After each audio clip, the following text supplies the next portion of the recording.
But even yet, they're not able to scratch the surface. That farm alone employs 1,000 young people, Mr. Speaker. You can't compare.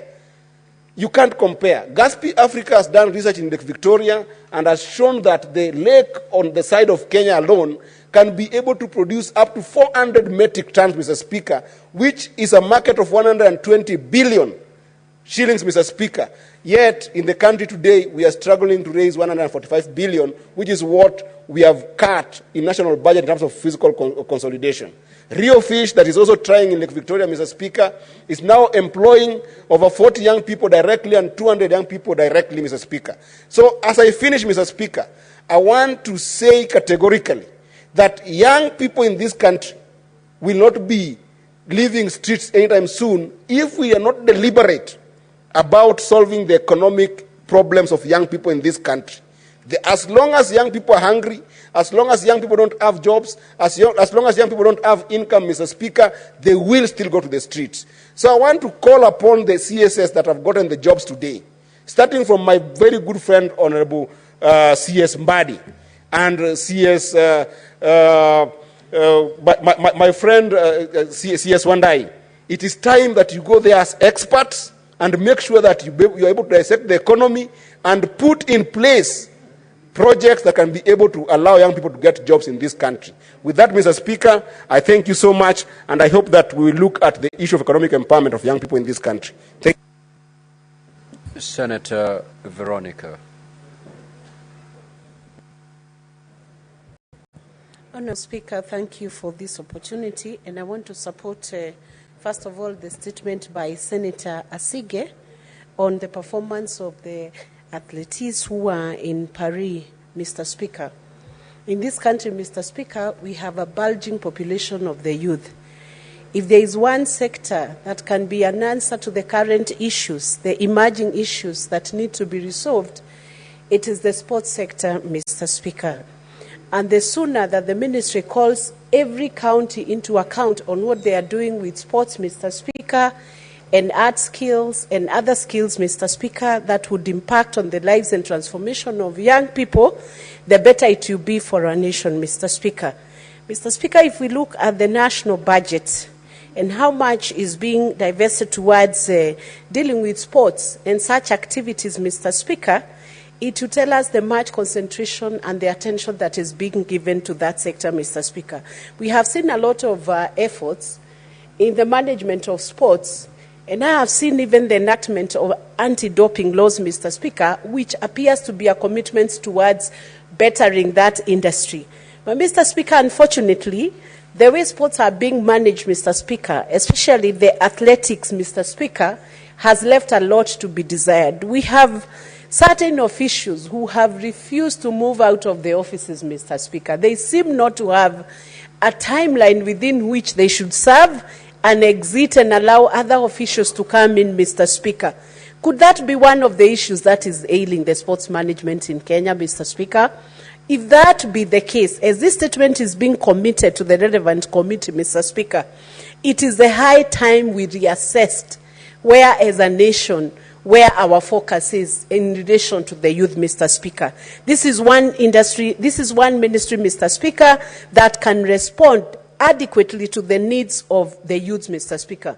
We have a lot of talent in Kenya, Mr. Speaker, among the young people, be it in football, basketball. When we were in Kigali last year, Mr. Speaker, we saw the kind of a stadium that has been built by Rwanda, Mr. Speaker. What stops our nation from building such stadiums, Mr. Speaker?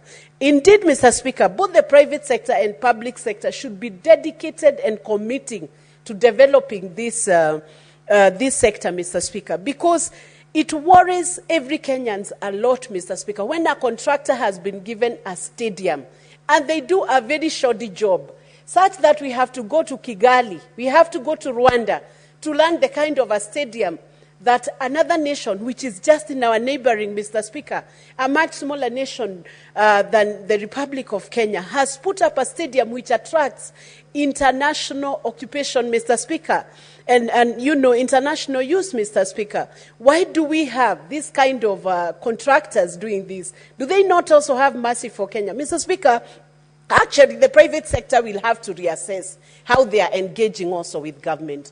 They should engage with a lot of integrity when it comes to the kind of procurement processes that are being done, the level of work, the quality of work. They should start becoming proud of delivering to Kenyans something that is equivalent to the kind of public resources that are being utilized for this procurement, Mr. Speaker.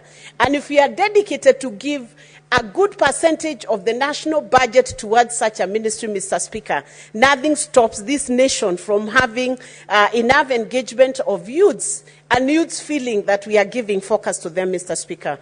We are also very concerned, Mr. Speaker, about the tea that has been grounded at the auction in Mombasa, Mr. Speaker.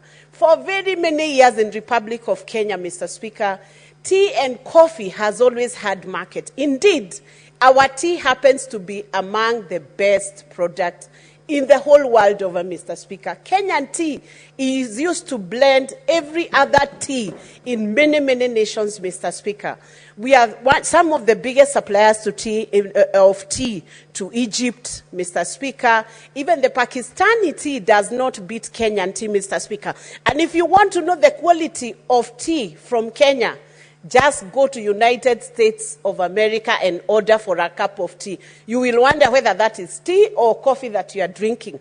Because the only tea that can effectively blend any tea to become tasty tea, it is only tea from the Republic of Kenya. So, Mr. Speaker, it then becomes very worrying that we have stocks of tea stuck in the auction in Mombasa. And whatever is happening needs to be resolved. And the Agriculture Committee must look into that issue very urgently, because the number of farmers who are waiting for that auction to unlock, Mr. Speaker, will be so many, and it will cause many peasant farmers to continue increasing the poverty index as opposed to reducing it, Mr. Speaker. And with those few remarks, I support that statement on the tea that is which has halted in Mombasa, the tea auction, Mr. Speaker, that has gone wrong, and I hope that the committees will render solutions to the House. Thank you, Mr. Speaker. Senator Kenywa. Asante Bwana Spika kunipa fursa hii. Kwanzia mwanzo Bwana Spika, nataka kusema ya kwamba Mswahili anasema kipitacho rohoni kinapaswa kuonekana usoni. Na Seneta Shiengo vile alivyosema kuhusu Rais wa Jamhuri ya Kenya, yeye anaonyesha kwa vitendo, kwa sababu nikimwangalia Bwana Spika, ninaona amevalia kofia ya chama cha kinachoongoza.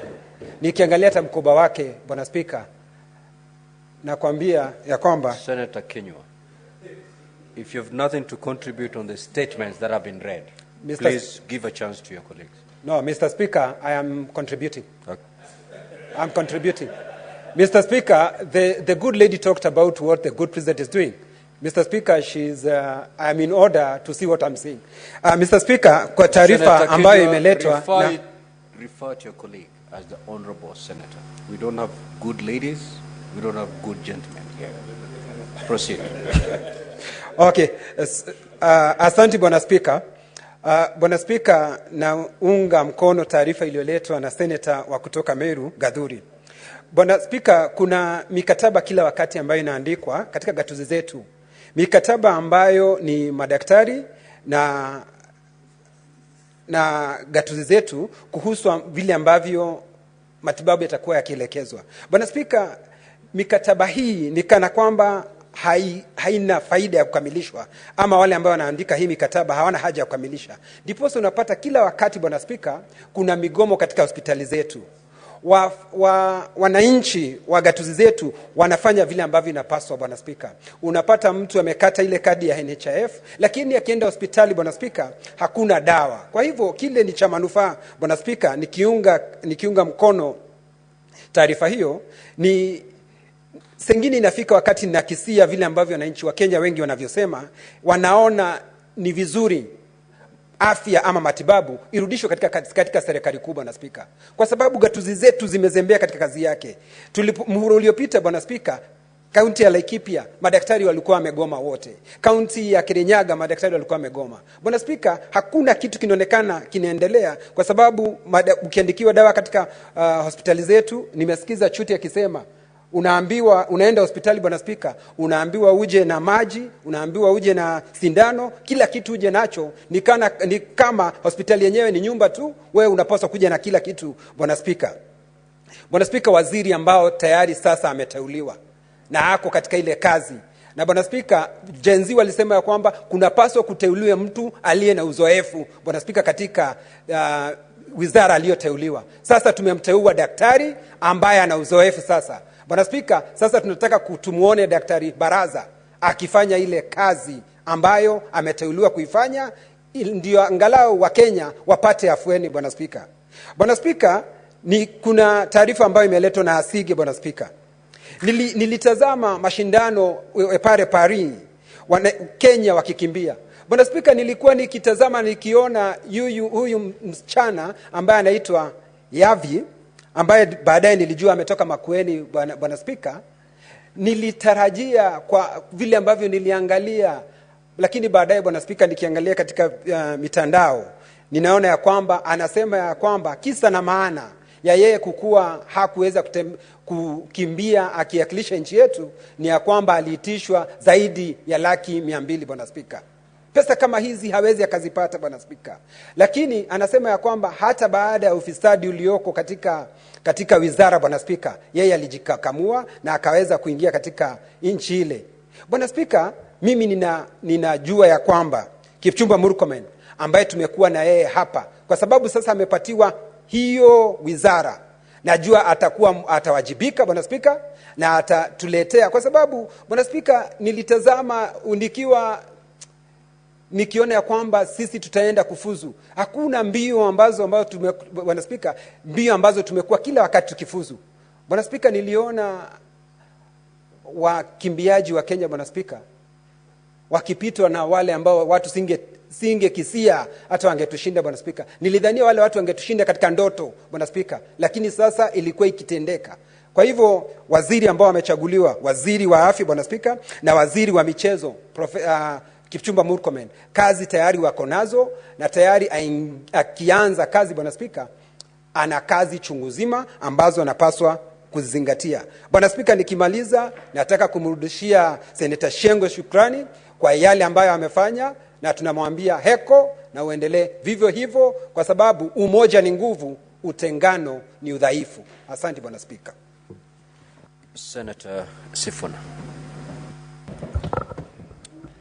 Honorable Speaker, in that very same breath, allow me to support the statement that has been issued by Senator Cherargei. Honorable Speaker, you know, in my other capacity, I'm the SG of ODM, a party that has suffered the brunt of some of the things that Senator Cherargei is referring to. Mr. Speaker, there was a very public confession one time by the former Senator of Nairobi, the Honorable Mike Sonko, on what they used to do in order to paint the ODM party as a violent party whenever we would want to exercise our rights under Article 37. And Mr. Speaker, he revealed then this culture of people hiring goons in order to disrupt peaceful protests, or even to paint the peaceful protests as anything other than peaceful protest. I was very alarmed, Honorable Speaker, to see the scenes in Kapsabet. I saw the same scenes in Kakamega, and I have seen the same scenes here in Nairobi. Honorable Speaker, it is very worrying. I do not understand why you need to interfere with anybody's peaceful protest. There are 7 days in a week. If Sifuna wants to protest on Monday, you can very well pick Tuesday to show support or something against what I stand for. Honorable Speaker, what is even more worrying is that this happens in the full glare of the police and the security forces in this country. It is very disturbing, Honorable Speaker, that if the Constitution requires that anybody proceeding in a street, in a public space, should be unarmed, how can police just look at a group of people armed, openly armed, with rungus, with clubs, with other things, walking around in order to scare other people from exercising their rights under Article 37? Honorable Speaker, we must condemn this, and I am happy that even Senator Cherargei has gotten to a place where he can agree with the SG of ODM that this is not right and it needs to stop. Honorable Speaker, that's what I'm saying. I am very happy. So I want to support him and say that nobody should fetter on any other person's right to peacefully protest. It doesn't matter what your cause is. I don't have to agree with your cause. If I don't agree with your cause, let me sit at home and wait for the causes that I agree with to take me to the streets. But it is very unfair. And Honorable Speaker, although I have heard people sing praises about the cabinet secretaries that have been appointed, I was a bit disappointed with the cabinet secretaries that were reappointed, especially in the security sector. Because I personally don't believe that we are going to see any change. In philosophy, Honorable Speaker, we need to see police reforms. We need to be able to secure these rights under the Constitution. If the same brains are the ones that were present when we were seeing goons in Kapsabet and in Kakamega, what expectation do we have really that there's something that is going to change? So, Honorable Speaker, I want to say this, and I want to say this as a senator of Nairobi. I will never judge anyone going to the streets for any cause, because I have been there myself. We have pushed for many things that are being pushed for, even by the Gen Zs right now. And it is within their right. So for the police to allow people to interfere with them, Honorable Speaker, for me here in Nairobi, people just see me these days. They don't know how much I've suffered. Honorable Speaker, there was a phenomenon here in Nairobi called Nairobi Business Community.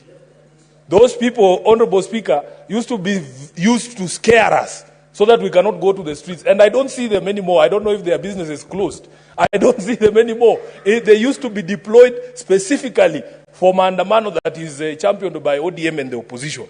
Honorable Speaker, we even saw sometimes you would hire a ground like Uhuru Park, and then a conflict arises out of nowhere. You hear there was supposed to be a crusade here by some obscure bishop, just so that you do not have that meeting at that particular point. So, as a staunch defender of the rights under Article 37, I want to fully associate myself with the statement that has been sought, and we need to bring those security chiefs here, especially the CS, the reinvented CS for security, internal security. I want to hear him tell us what he's going to do about this specter of people mobilizing goons in order to dissuade other people from participating in peaceful protests. Lastly, Honorable Speaker, on the statement that has been sought by Senator Crystal Asige, I do not know what Kenyans expected, because the output is as good as the input. The truth of the matter is that we are a country on the we are on a downward trajectory when it comes to everything to do with sports in this country, because we have not invested in sports, Honorable Speaker. When Senator Veronica Maina talks about the stadium that has been built in Rwanda, do you know, Honorable Speaker, that the last meaningful national stadium or international stadium that was built in this country were built by President Moi? They were built by President Moi. Successive regimes since Moi built as Nyayo Stadium and built as the stadium in Kasarani. We have never done a structure to that level. Honorable Speaker, just a few months ago, I was here on this floor complaining that we football fans missed a critical fixture between Harambee Stars and the African champions Cote d'Ivoire because it had to be played in Malawi. It was very embarrassing, Honorable Speaker. Honorable Speaker, this afternoon before I came to the House, I was watching the final of the national secondary schools soccer game between Highway Secondary and my alma mater, Musingu High School. Of course, I was very conflicted because I am the senator of Nairobi, but I also went to Musingu High School, and I want to congratulate Highway for their victory. I will be going to the school to see them later, Honorable Speaker. But the thing that I noticed from this year's games and even last year's games that were in Kakamega is that there is a yearning for sports in this country, and there is excellence in the grassroots. Buhungu Stadium last year hosted these games, and it was packed to the brim. The same as Gusii Stadium during this year's games. What is it that happens between talent at the grassroots and them being able to make it all the way to the national stage and even international stage? You heard the story of the runner from makwiny, Honorable Speaker. We have frustrated our own people, and I cannot begrudge anybody who will want to go and look for opportunity elsewhere for as long as you are able to express your talent. Honorable Speaker, to this effect, I want to beg members of this House, I have sponsored a motion, a bill, to amend the Sports Act, because the Sports Act, Honorable Speaker, initially was supposed to bring some sort of cure to some of the problems we have identified. We were supposed to build academies in all the constituencies to support sporting activities at that level. It has never been done, because immediately those who were in power then saw how much money was actually being realized in the sports fund out of sports betting, Honorable Speaker. They decided to introduce things that have nothing to do with sports. On application of the fund, they introduced this thing of using money for universal health care. Honorable Speaker, that is where the problem is. I have sponsored an amendment. It was read for the first time here yesterday, Honorable Speaker, to the Sports Act, that each county must set aside at least 1% of the money this Senate gives them to support registered sporting associations. And this thing was triggered, this idea was triggered by an experience I've had, and I'm sure every member in this House has had. Every time the Nairobi Boxing Association has a tournament in Kirinyaga, in Vihiga, they come to my office asking me to support with mundane things such as just transport to the venue. They have no money to hire training halls. They have no money to pay referees. So we want at least 1% of the money that this Senate sends to be set aside to support these sporting associations, because we believe that at that particular level, Honorable Speaker, we should be able to support them so that they come up. And lastly, Honorable Speaker, I think if we don't deal with the question of corruption and favoritism in even selection of the national teams, I think we are doing this country a disservice. You go and watch these games at the grassroots, you watch grassroots football, you watch the high school games, you can see a player, a midfielder who can receive a pass, put his head up, look for somewhere to pass the ball, and that person just disappears within the system. You go to Nyayo Stadium to watch Harambee Stars and you're wondering, a guy cannot even make one pass, Honorable Speaker, and is playing for Harambee Stars. We used to have very low standards when we used to go to Nyayo Stadium. We say, we don't want to score. Can we just see 3 good passes and go home happy? Honorable Speaker, the bar has been set so low. So we need to see what is it that happens when these national coaches are selecting people. There is allegations of favoritism. And the most frustrating thing is you cannot even touch the management of football in this country. Because immediately we say we want to disband FKF and have fresh elections. They run to their daddy in Switzerland. Honorable Speaker, you get a call from Switzerland telling you, if you interfere with the current management, we are going to ban Kenya for X number of years.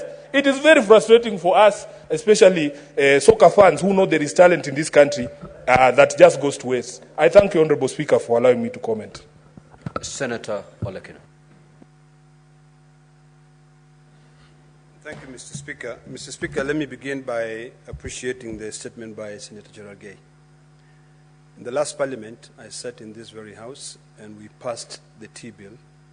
And at first, I was a bit concerned that maybe we are redoing it again. But I've just been informed that that bill that we passed here did not pass the National Assembly because the time of the election was nearby. Mr. Speaker, it saddens me when I hear that we have tea which is stored in Mombasa. I know very well that the demand for tea, Kenyan tea around the world, is steadily increasing. I know very well that Pakistan leads in the import, which is actually very good for our FX. They spend almost $520 million importing tea from this country. I know very well that the UK also follows. They import about, I think they spend about $111 million. Egypt spends about maybe about $300 million importing tea. I'm baffled, Mr. Speaker, because earlier this year, I saw the Deputy President launching a strategy for the tea sector. And there were stories of a big warehouse costing over $3 billion being built to store the tea. And that shocked me because I've always known that the tea industry, the reason why the auction was set in Mombasa is because whenever the auction has been done there, tea was not stored there. Tea was just going out of the country. So I think it is imperative that the new Cabinet Secretary in charge of Agriculture should actually look at this issue. And the committee should look at what the previous Cabinet Secretary did. Because I remember the previous Cabinet Secretary, former Senator Linturi, went to Pakistan, had bilateral talks with the Pakistan government in terms of increasing the uptake of tea from this country. So what happened? So instead of just picking up from here and moving on, we should look at what happened so that it advises our future. Secondly, Mr. Speaker, when it comes to the issue of legislation, I hope that when we pass this tea bill this time around, it is not going to be reactional. And then next time again, because of certain specific interest, we now again come with other amendments. Let us now exhaust any form of amendment so that we can be able to make laws which will be able to stay and, live in this world for the rest of God's creation. Mr. Speaker, secondly, on this issue of sports, I've listened keenly to the contribution made by my colleagues. And the one that strikes me is the one that was brought about by Senator Sifuna, where he's suggesting that each county should set aside 1%. I believe if we really want to improve the sports sector in this country, this Senate should now bring in a motion to set up a conditional grant, because it becomes very difficult to go and tell the governor of Nandi or the MCAs of Nandi that set aside 1% of your budget to be able to do what? To improve on sport. The best thing we can be able to do, just like we passed a motion for a sports complex in Mombasa, to set up, we have a conditional grants, which are ring-fenced. And then, once we have done that, Mr. Speaker, it is important for us to remind ourselves of our sovereignty power. This issue of depending on the West so much for every decision we make. I was sitting in this house when we were looking at reports on FKA. And Sifuna is right. Senator Sifuna is right. At that time, it was very difficult for us to bring in any changes. So once we have our own funds and we build our own, we nurture our own talent, we can actually be able to go very far. We have experts. In Narrow County, Mr. Speaker, we have Billy Conchella. Billy Conchella was one of the, he set the world record in 800 meters. I think it was just broken recently by Rudisha, who is also from Kilgoris. So I think if we tap into the resource of these legends who have played, who have demonstrated to the world that, yes, in Kenya, we have great men and women who can be able to, to run, ensure endurance, we can actually be able to go very far. Mr. Speaker, as I conclude, I want to remind my colleague, the distinguished Senator Beth Siango, that the moment we now start praising the executive is the moment we fail. No wonder, Mr. Speaker, today, if you go on social media, you will find two lawyers who Senator Sifuna said is going to give direct tickets to be able to run for office, opining, their negative views of the Senate. They are saying we've become sort of like flower girls and boys for the executive. I want to remind us that we are here to check the executive. We're not here to start saying, oh, thank you, President, for swearing in our colleagues from our political party. Let us be reminded that we are here as Parliament to be able to oversight the executive. We are not here to become an extension of the executive.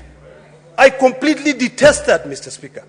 And I want to remind my dear sister, the distinguished Senator Beth Shianko, that... What is your point of order, Senator Chirange? Mr. Speaker, understanding under 101, there is what we call responsibility of facts. Mr. Speaker, is it in order for the minority whip in this House, seated next to SG of ODM, when ODM Central Committee sat under the leadership of our brother and the next AU chairman, Raila Odinga, and resolved to work with the government, is he challenging the position of ODM Central Committee? That resolution was there, Mr. Speaker. Can he table, Mr. Speaker, can he table the evidence to the same? Senator Chirange, you're totally out of order. Have a seat and allow Senator Olekina to conclude his intervention. Mr. Speaker, I'm in this House to ensure that we respect the separation of powers. I'm in this House to ensure that we respect the rule of law and the Constitution.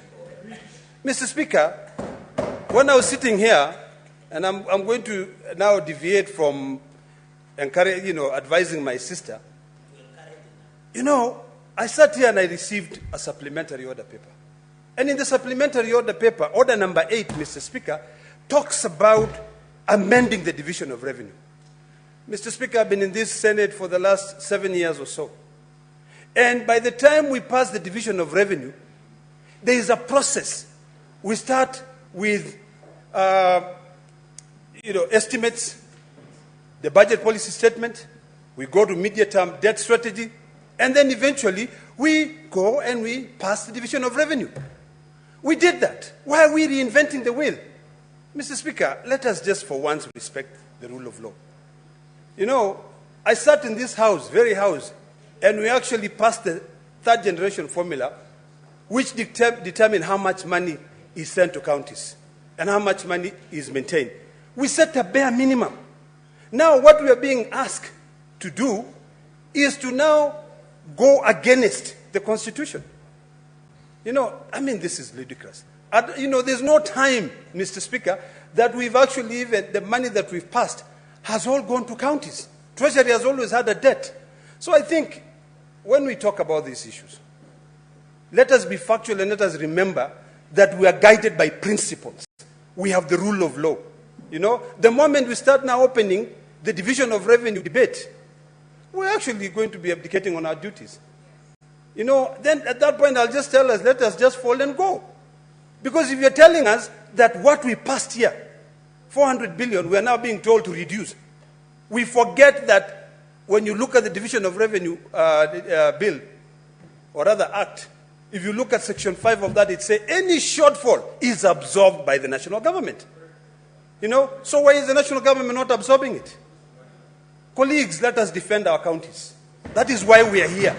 You know, we are here to make sure that we defend the rule of law. You know, we stop dancing to the tune of the executive. Yes, the Gen Zs are saying that there is a lot of wastage of public funds. But it's not about our counties' structures. Our counties need to be built. We need to be able to support our counties. When it comes to the issue of accountability, we now deal with the issue of accountability. Madam Speaker, we have the DPP, who is now notorious in making sure he's withdrawing corruption cases, and yet we keep on talking about fighting corruption. You know, ESCC is also there. In fact, I always say ESCC is the most corrupt body in this country. You know, because they don't really respect their institutions. So, Madam Speaker,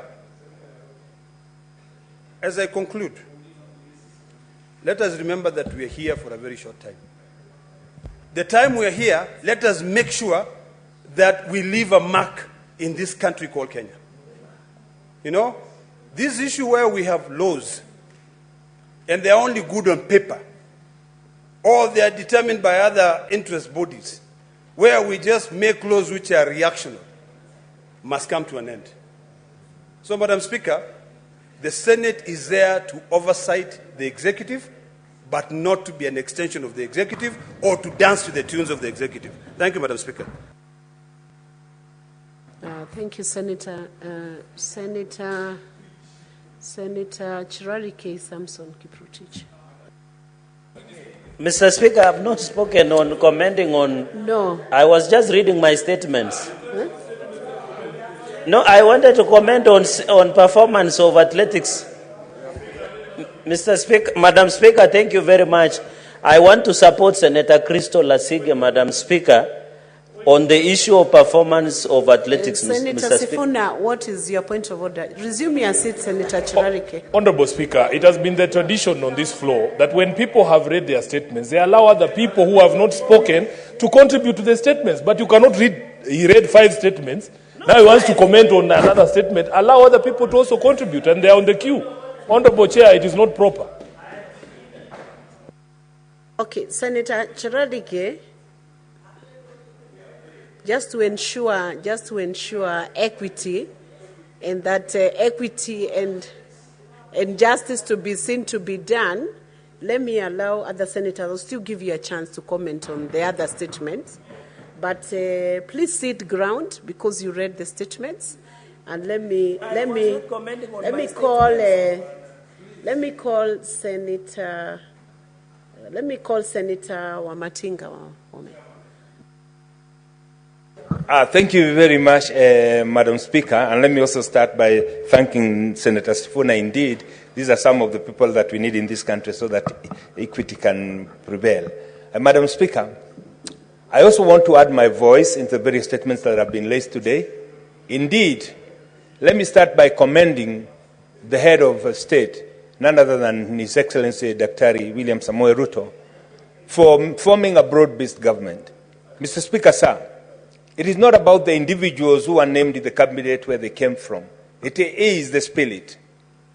Once we realize that this country belongs to all of us, once we realize that there is need for us to talk with one another, once we realize that nobody has monopoly of knowledge, once we realize that this country is greater than any one of us, that is the moment that we'll start moving this country forward. Madam Speaker, the issue of sports in this country has indeed made Kenya a great name across the world. However, we have not done as a country justice to the ambassadors who have done us so proud in ensuring that our name, our flag, and the national anthem has been sung in all Olympic stadiums across the globe. And therefore, Madam Speaker, I want to concur with my colleagues that it is the high time that we invest a little bit more in sports, but most importantly, we must come up with a policy. And I do agree that it is the high time that we start considering giving counties conditional grants so that we can ensure that they invest in sports. And that, Madam Speaker, should not stop there. We must come with a kind of a blueprint on how it should be implemented. Madam Speaker, we know that different counties are endowed with different resources, and that also goes for the sports. And therefore, Madam Speaker, it is imperative that we start exploring at avenues that we can give the young people who have those talents an opportunity to be able to compete in international arenas. That can only happen, Madam Speaker, if we put the equipment and the resources in place that will enable them to compete with their colleagues in other countries. Madam Speaker, the issue of tea, coffee, and milk, as has been said here, Madam Speaker, I sit in the Agricultural Committee, and the attempt by the committee to ensure that we revive that sector by formulating bills and amending the laws that are there have not been very, very successful, because we as a country have now started concentrating on non-issues and leaving issues that affect our people that are more important. The issue of coffee, Madam Speaker, the issue of tea, the issue of milk. When we were campaigning around this country, Madam Speaker, we did promise our electorate that we are going to ensure that we come up with an elaborate, with a comprehensive solution, and most importantly, with a sound legal framework that will ensure the exploitation of the farmers by the cartels has come to an end. Madam Speaker, when we hear about tons and bulk of tea lying in the port of Mombasa in the auction, it makes us very, very sad, Madam Speaker, because we know that just the other day, we had a very, very strong dollar, and therefore the farmers could have reaped the benefit, but we've waited for too long. Now the dollar is getting weak, the Kenyan currency is gaining, and this, Madam Speaker, to the farmers, they lose. And therefore, Madam Speaker, I think now in the light of the broad-based government, it is imperative that we as a House, we as senators, without wanting to be seen like we're going to bed with the executive, that we must address this. Nobody, as I said, Madam Speaker, has monopoly of knowledge. It is an opportunity for all of us to set a new beginning, and most importantly, people-centric, and most importantly, Madam Speaker, to ensure that we also inspire the young generation to start taking part in agripreneur. This, Madam Speaker, can be a solution to some of the problems that are facing us. Madam Speaker, the issue of Gen Zs in this country has awakened us to start talking about a tribeless country. And this can only be done, Madam Speaker, when even this House starts now doing politics that is issue-oriented, free from political party divides, free from tribal and ethnicity. And that, Madam Speaker, can only be done if we join hands and say, yes, we have a country, we know that we have a myriad of problems that we must solve, but we must bring our heads together, put our heads together, and say these solutions are meant to address the future generation. Madam Speaker, it is imperative, again, as I said, to ensure that we give the younger generation a perspective and a hope for tomorrow. This has been diminished by the very same policies, by our politics on the floor of this House and outside this House, Madam Speaker.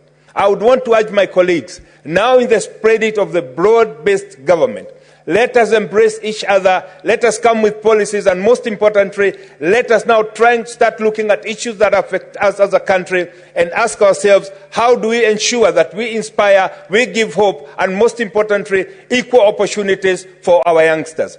This, Madam Speaker, can only be done if we close the political divide and say it is our country and we have a soul and a moral responsibility to ensure that we shape the destiny of this country and most importantly for the future and for the young generation. Madam Speaker, it is imperative that as we discuss, as we formulate laws, as we come with bills and debate motions, that we must never forget that this country, if it goes down, it will go down with every one of us. And therefore, Madam Speaker, I want to agree with my colleague, Senator Beth Siengo, that indeed, seeing the treasury being read by somebody from the ODM, maybe this is the opportunity now to ensure that we have equal and develop equal models that will ensure every Kenyan enjoy an equal opportunity. Madam Speaker, I support. Thank you. Senator Mwinyi Haji Mohamed Faki.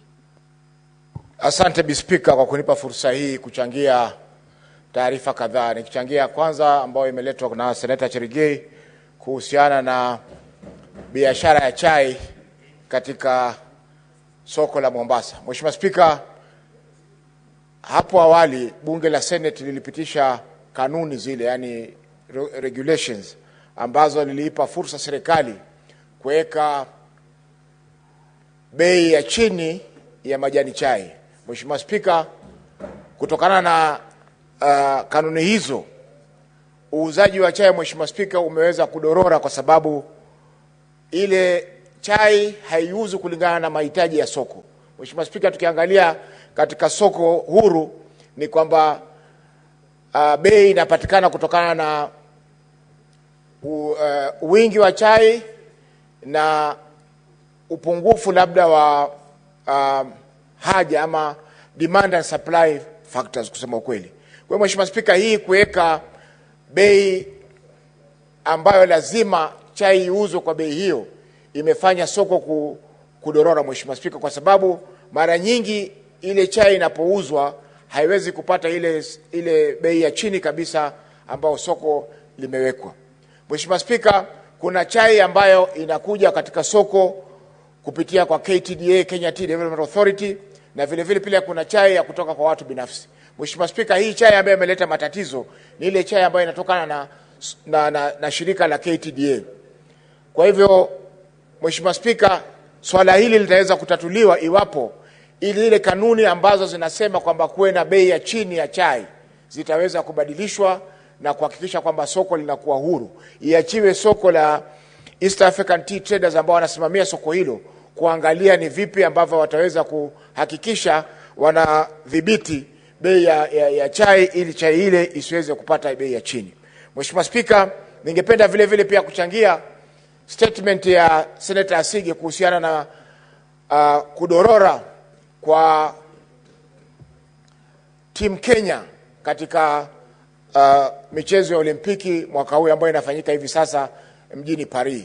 Mheshimiwa Spika, tumeona kwamba tumekuwa tukifua mbele kwa masuala ya michezo, hususan riadha, ambapo tulikuwa tuna uhakika kwamba tutapata medali ya dhahabu katika mbio za mita 800, mbio za mita 1500, mbio za mita 3000 kuruka maji na viunzi, mbio za mita 5000, mbio za mita 10000 na mpaka mbio ya marathon na vile vile pia kutembea kwa kilomita 20.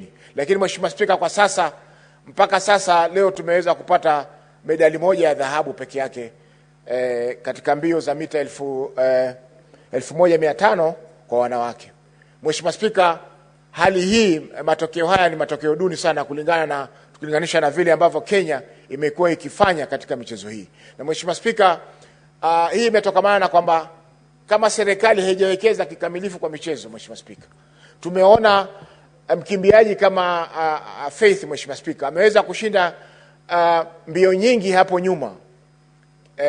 Anaweka rekodi nyingi za ulimwengu. Nafikiri hata sasa katika mbio za mita 5000 na 1500 yeye ndiye mwenye rekodi, lakini juzi hakuweza kufua dafu kwa sababu labda amechoka ama ameweza kujiumiza kabla kufikia kiwango ile michezo ya Olimpiki.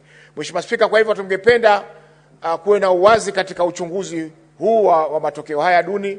Vile vile Mheshimiwa Spika, kuwe na mfumo wa kuweza kuboresha hali yetu ya michezo, na tutaweza kuboresha wakati tutakuwa na stadia ama viwanja vya kisasa vya kuweza kudhibiti kutumiwa na wachezaji wetu. Mheshimiwa Spika, tumeona Mheshimiwa Spika, tumepiga kelele hapa bungeni kuhusiana na swala la FKF, mpira wa kandanda. Mheshimiwa Spika, mwaka jana tulifanya mikutano kadhaa na FKF pamoja na waziri aliyeondoka Mheshimiwa Babu na Mwamba.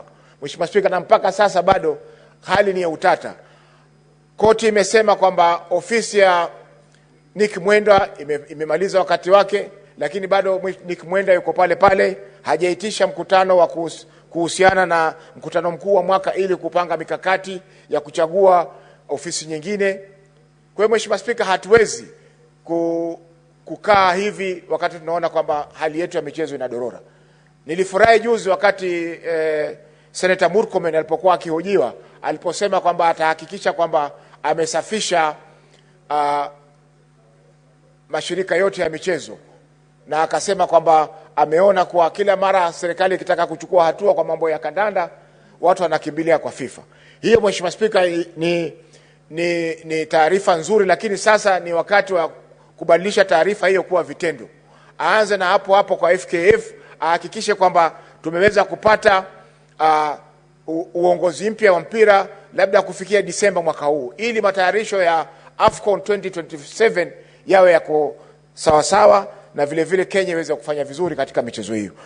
Ni jambo la kusikitisha Mheshimiwa Spika kwamba mpaka sasa hatuna kiwanja ambacho kinaweza kuchezesha ama kinaweza kutumiwa host ama kuandaa mchezo ambao unadhaminiwa na shirika la FIFA ulimwenguni ama CAF, hii federation ya Afrika ya masuala ya mpira. Kwa Mheshimiwa Spika, naunga mkono statement ambayo imeletwa na Senator Asige, ambayo ni sote tunahudumu katika kamati ya leba na masuala ya jamii katika bunge hili. Asante Mheshimiwa Spika kwa kunipa fursa hii. Na Mheshimiwa Spika, nimeona hapa kiongozi wetu kiranja wetu Senator Sifuna na Senator Kajwang na Senator Siengo wameweza kuendelea na mjadala mrefu hapa, wakati sisi tunatoa michango yetu kwa mambo muhimu ambayo yanahusiana na taifa hili. Asante Mheshimiwa Spika. Honorable Senators, it is important you pay attention to what Senator Mwinyi Haji Mohamed Faki is contributing to the House. It's very important, especially because he speaks on behalf of Mombasa County. Senator Mungatana Danson Buya.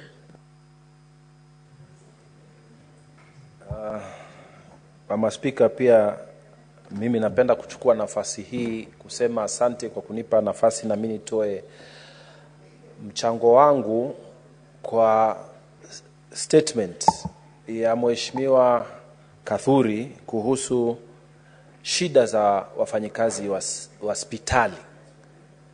Speaker,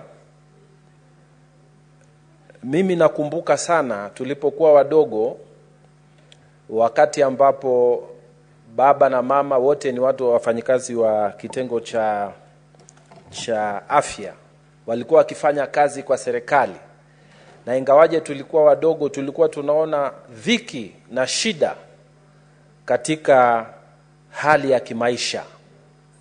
Speaker, ukweli wa mambo, tukiwa tuna unga mkono statement ya mheshimiwa, ni kwamba magavana wa Kenya mara nyingi wakiwa wanashughulikia mipango ya afya hawaangalii shida na changamoto za wafanyikazi katika kitengo cha afya.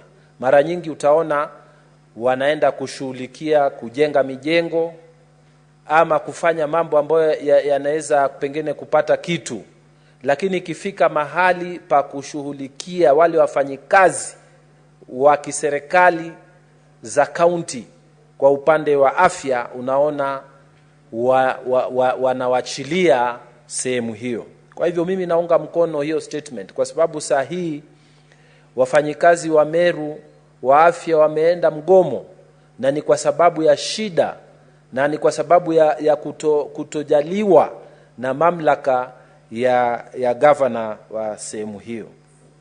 Kwa hivyo nimesimama hapa, Bi Speaker, kuunga mkono statement hiyo, na niseme kwamba tuangalie haki na tuwafanyie haki wafanyikazi wa serikali. Mimi najua, Bi Speaker, kama mimi mwenyewe na familia yetu tulipokuwa wadogo, kama mzee na mama hawakutoka kwa serikali kwenda kufanya private practice, ninajua tungekuwa tumeishi maisha mengine tofauti na vile wale waliobaki na wale tulipowajua waliobaki kufanya na serikali.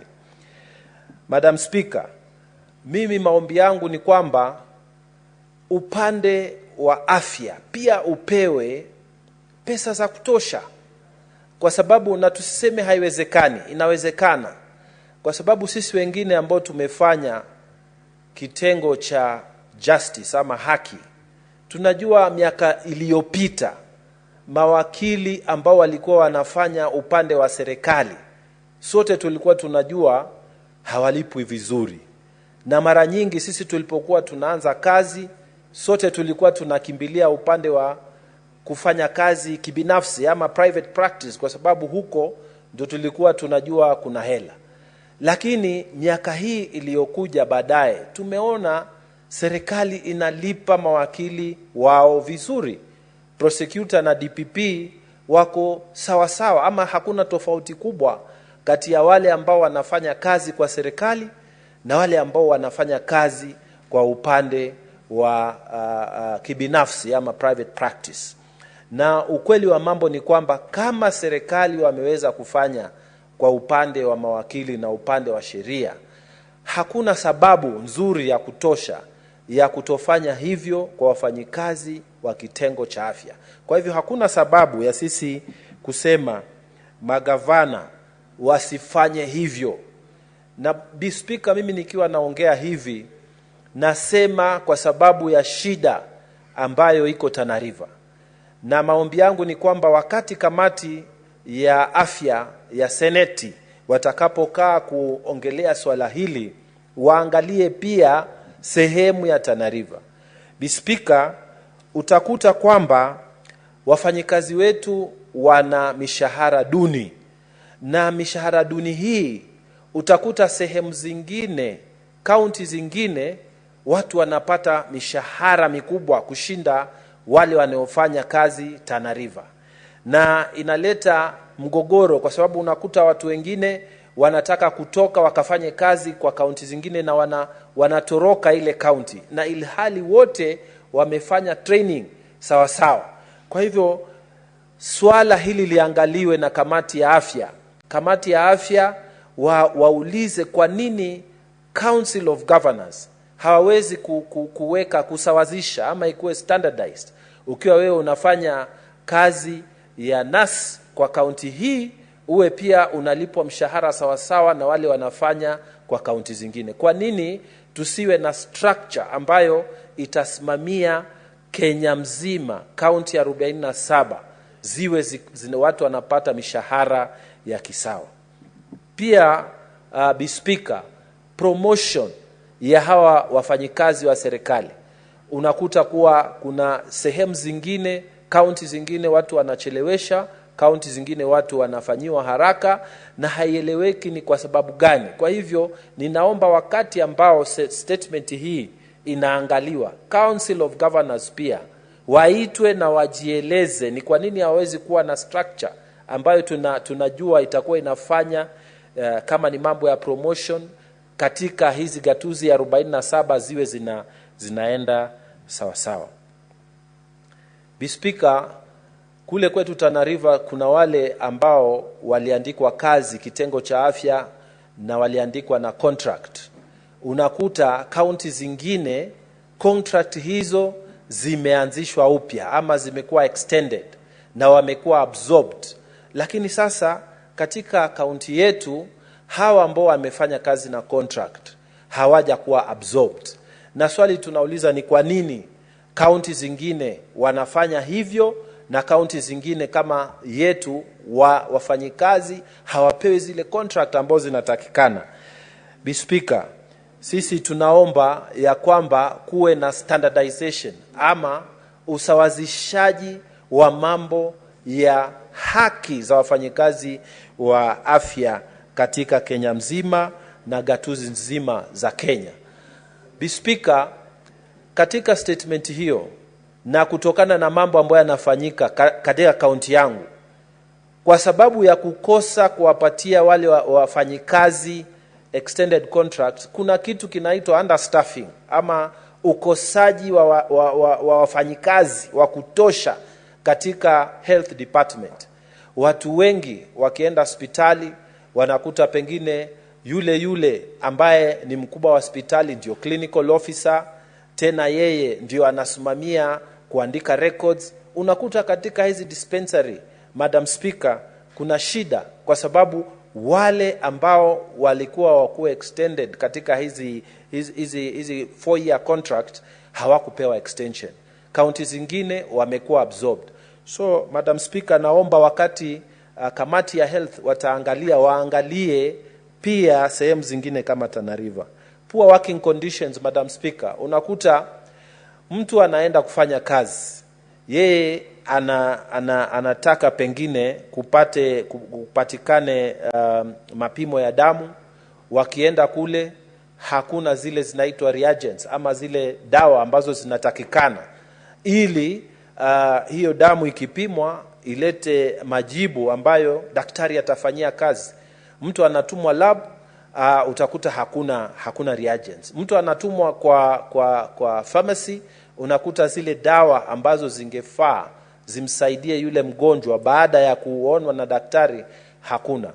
Speaker, tunataka kamati ya Senate ya afya waangalie pia sehemu zingine, sio hapo Meru peke yake, waangalie hata Tana River County kuna shida gani, ili wakati wanatoa uamuzi watoe uamuzi wa kutosha.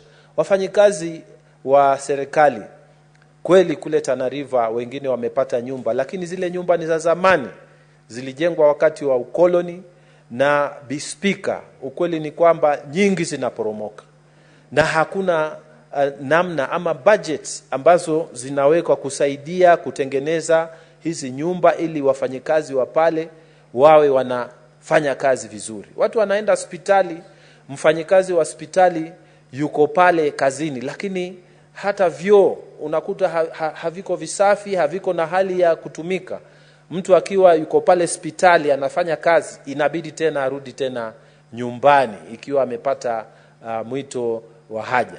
Bwana Speaker, tunasema statement hii ikifika katika kamati ya health iangaliwe zaidi na iangaliwe kama kwa ujumla na Kenya mzima. Naomba kuunga mkono statement hiyo. Asante. Thank you, Senator. Senator Mudhama Agnes Kabindu.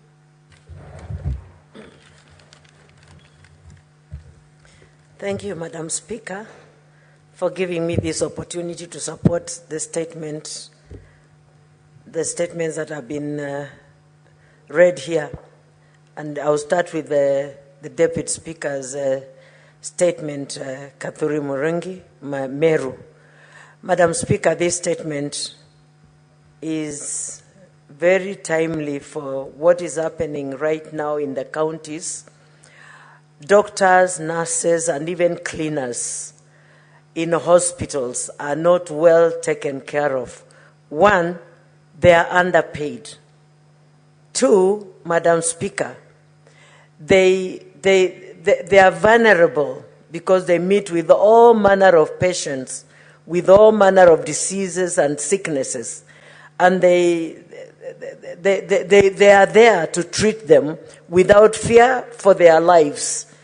So, Madam Speaker, if there are people to be taken care of and to be considered and to be made happy so that even as they work in a conducive environment that will even encourage them to continue doing the good work that they do. Madam Speaker, like in Machakos, I've seen cleaners who clean all manner of dirt blood, urine, and name it, all manner of that in hospitals. There is a contractor who has written, contract with the government, county government, and he has employed cleaners. They go up to 7 months without pay, and yet him is earning his pay every month, and he doesn't pay them. And so when the Committee of Health is considering this statement, they should also look into the welfare of the cleaners who clean in county hospitals.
Relations Act, to provide for the Council of Governors Secretariat as well as County Assembly Forum Secretariat to provide for their role in horizontal intergovernmental relations. You know very well that in 2016, when Senate and the County Assemblies established the Legislative Summit in Mombasa, Madam Speaker, part of the takeaways of that particular conference 8 years ago was to set up CAF as anchored in law so as to be the lead lobby agencies for our county assemblies. County assemblies do an extremely important job as far as entrenching devolution in these countries. And this House, being the primary institution charged with the responsibility of anchoring devolution in our country, Madam Speaker, must work hard to ensure that any institution that works towards achieving that particular objective, Madam Speaker, is anchored in law. It's unfortunate, Madam Speaker, that it has taken us this long, actually, to listen and agree to the proposal that came from our colleagues in the county assemblies as well. And many times, those of you that have attended legislative assemblies forum, where you bring together county assemblies and Senate, apart from the sometimes ad hominem arguments about car grants and whatnot, Madam Speaker, there's more serious discussion that normally goes on. This is one of the serious discussions that comes out of that particular forum. And they ask us to anchor them in law for a horizontal relationship with the county governments, Madam Speaker, so that they are able to perform their duties and roles, Madam Speaker, better. Many people don't know, for example, Madam Speaker, that even we as Senate, and I feel bad about this, Madam Speaker, because I've been around all those years this House has existed, we have actually been unfair to our colleagues who serve in the county assemblies. Do you know, Senator Boni Halwale, for example, that even the offices of leadership in our county assemblies are not anchored in any legislation or any law, yet it is expected of us, especially the Senate, that understands the importance of proper leadership in our county assemblies so that they are able to hold governors to account, Madam Speaker, have not been prudent enough to establish that. That's why you need county assemblies forum. That is not just a lobby group. What exists today, Madam Speaker, is simply a lobby group where people of like-minded have come together and continue to lobby for and on behalf of our county assemblies, Madam Speaker. That's why there's even a splinter group, Madam Speaker, the one that Senator Cherargei mentioned. I forgot the name just a few minutes ago. Anchor, yes. AMCA? Yes, Association of Members of the County Assemblies, Madam Speaker, because they feel that you need to divorce them even from, County Assemblies Forum brings together the speakers, the clerks, and the members of county assemblies. MCAs long got tired of waiting for CAF, Madam Speaker, to bring out their issues and make sure they are properly addressed, that they set up an institution of their own, the one called AMCA. If you establish, and I have said many times to them that I don't, while I may agree with them in the prescription, in the diagnosis of the challenge that county assemblies face, I don't agree with their final prescription, which is of them as members of county assemblies forming a union that is a body corporate separate to them. CAF brings together all the working organs and offices of the county assemblies, and that is part of the proposal that is being given here. To the specifics of the bill, Madam Speaker, this bill proposes to change the name of Intergovernmental Relations Technical Committee. Very long, mouthful name, headed by a gentleman, I keep forgetting his name, but a very good friend of ours that never misses in our either devolution conferences or legislative summit, Madam Speaker, to speak on behalf of this institution. We are actually proposing to rename it, Madam Speaker, to the Intergovernmental Relations Agency. We are not recreating a new institution, but just renaming it, Madam Speaker, so that it's easier for everybody to, first of all, relate and understand what it is about. By having the word technical in this institution, Madam Speaker, it reduces even their seriousness and how people perceive them. They imagine these are people whose duty is just to provide technical advice, and that's where it ends. That's why we want to set up an agency, an institution, Madam Speaker, that when they speak, people listen and appreciate and understand what that institution does. This legislative proposal, Madam Speaker, it proposes to remove the permanent secretary responsible for matters devolution from IRTC, Madam Speaker, because we feel that the presence of this particular PS, Madam Speaker, actually in that institution was misplaced. This is purely about our county governments and their assemblies. Therefore, there will be another level at which they interact, but not necessarily sitting together in one board. This bill also provides the qualifications for the terms of the chairperson and members of this committee. Like any agency, Madam Speaker, you must set up the time and the period through which people must serve. Like any good institution, it does not matter how talented you are. Even the best dancers, Madam Speaker, they say must know when to exit the stage. And that's why I like the legislative proposals that are increasingly come to this House with regards to setting up a time limit, are specific, put in law, so that you don't have people overstaying in office. I don't believe in people who refuse to leave office. This bill also proposes to enhance the functions of Intergovernmental Relations Agency to include the following up on summit resolutions. Remember what I mentioned a few minutes ago, that actually in passing this law, I am fulfilling a summit resolution that was made more than 8 years ago.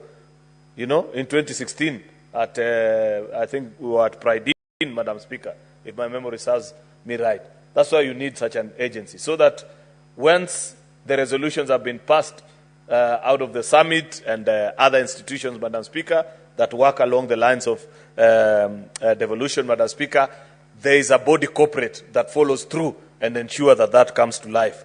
It includes also maintaining a repository of information and knowledge on the intergovernmental matters, coordinating the development of a standardized costing framework for the transferred functions in line with Article 187 of the Constitution, and witness the execution of all relevant legal instruments pertaining the transfer of functions.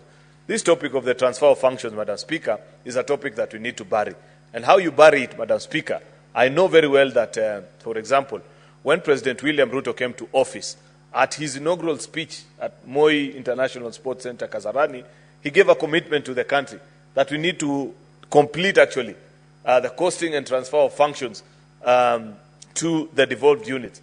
A promise that, just like in the previous administration, Madam Speaker, continues to be work in progress without a definite date of when that will come to an end.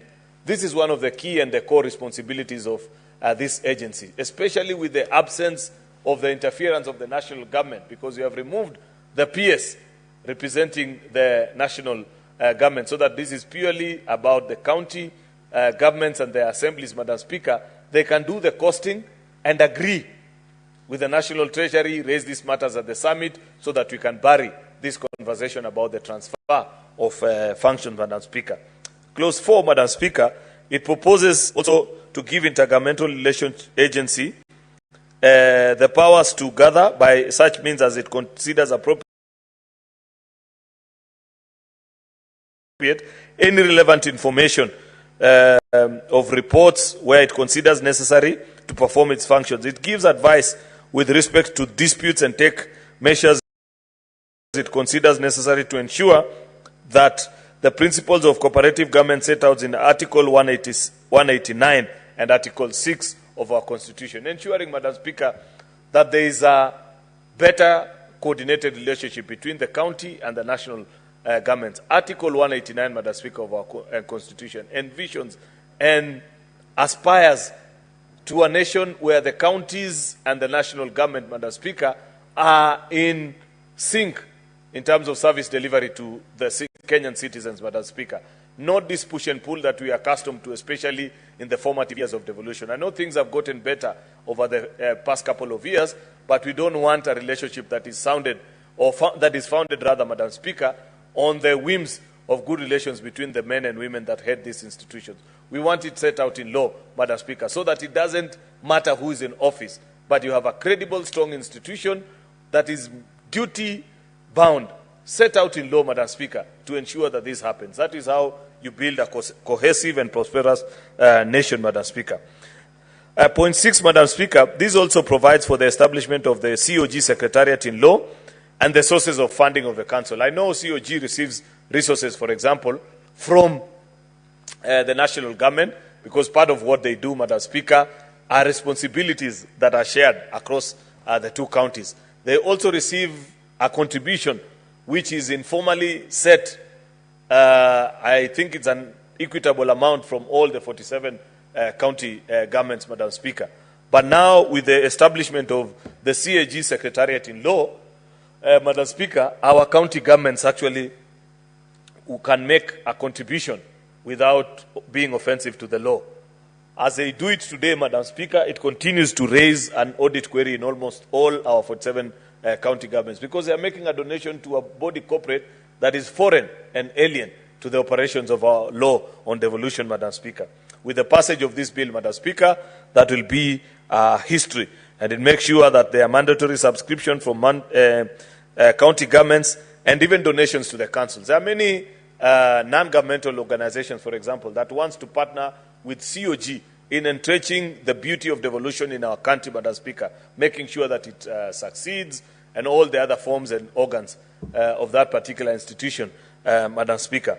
Setting it up, Madam Speaker, in law assures those that want to work with these institutions that they have a good institution to work with, that is set up in law, whose leadership is known, whose agenda is clear, and, Madam Speaker, people can donate.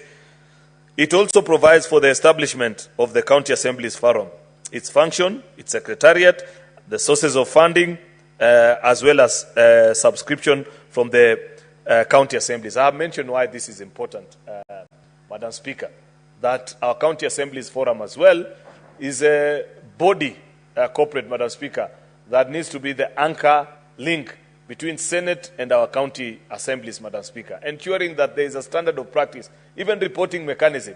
I don't see, Madam Speaker, why, for example, many of our committees in the county assemblies, Madam Speaker, do not mimic or copy word for word how we do our reports. The places of the office of Speaker.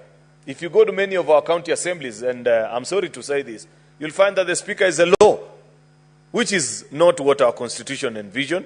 The Speaker is an arbiter, just like the Speaker here in the Houses of Parliament.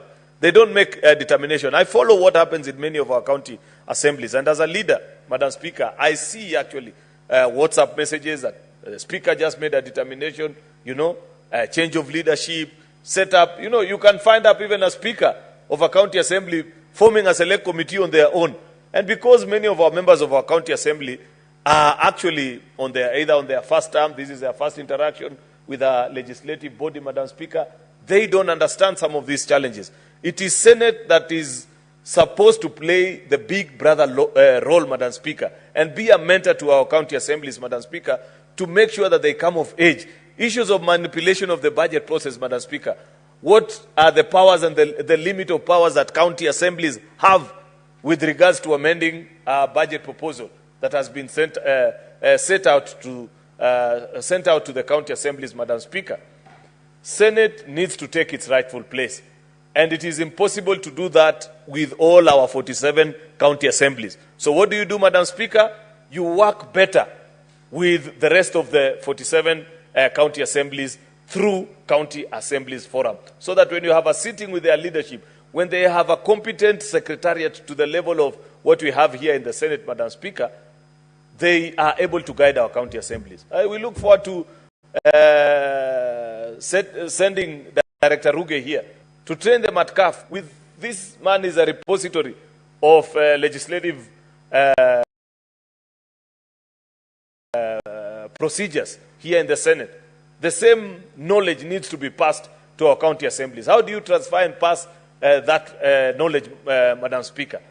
It's not with the visits that we get here every other afternoon. You see the Speaker reading, today we have visitors from Tana River. They have come to learn of the operations of the Senate. Surely, we are taking that joke too far.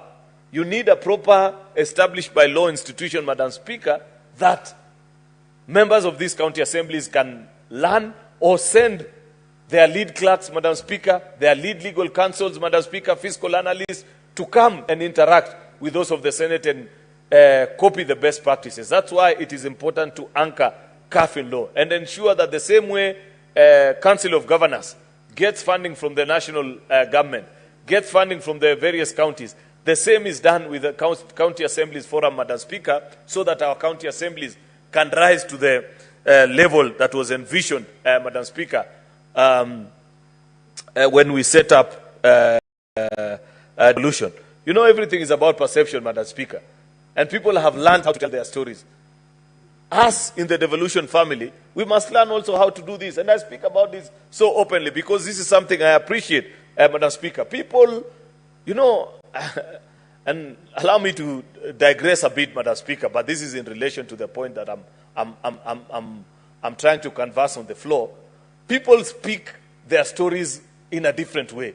I don't know what it will take, for example, for Kenyans to know and to learn and to appreciate that how you portray your country to other people, Madam Speaker, reflects even about you. There are riots, for example, Madam Speaker, in the United Kingdom that are going on right now. I have been keenly watching and following how the BBC is covering those riots. Compare that to what our local media does here when there are challenges in our country. And just understand what people know about their country. I was looking to see whether CNN will look for a British journalist to send them to show burning motor vehicles, the same way CNN does with Larry Madowo every time there are problems in the Republic of Kenya. I haven't seen, Madam Speaker, because people know that it matters how you tell the story of your country.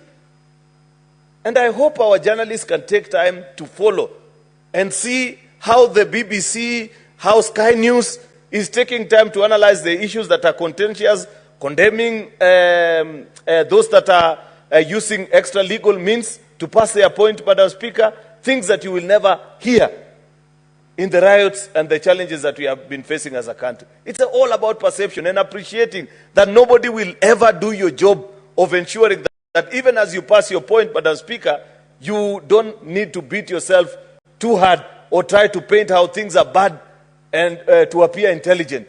Madam Speaker, or assume that you can do better. This is our country.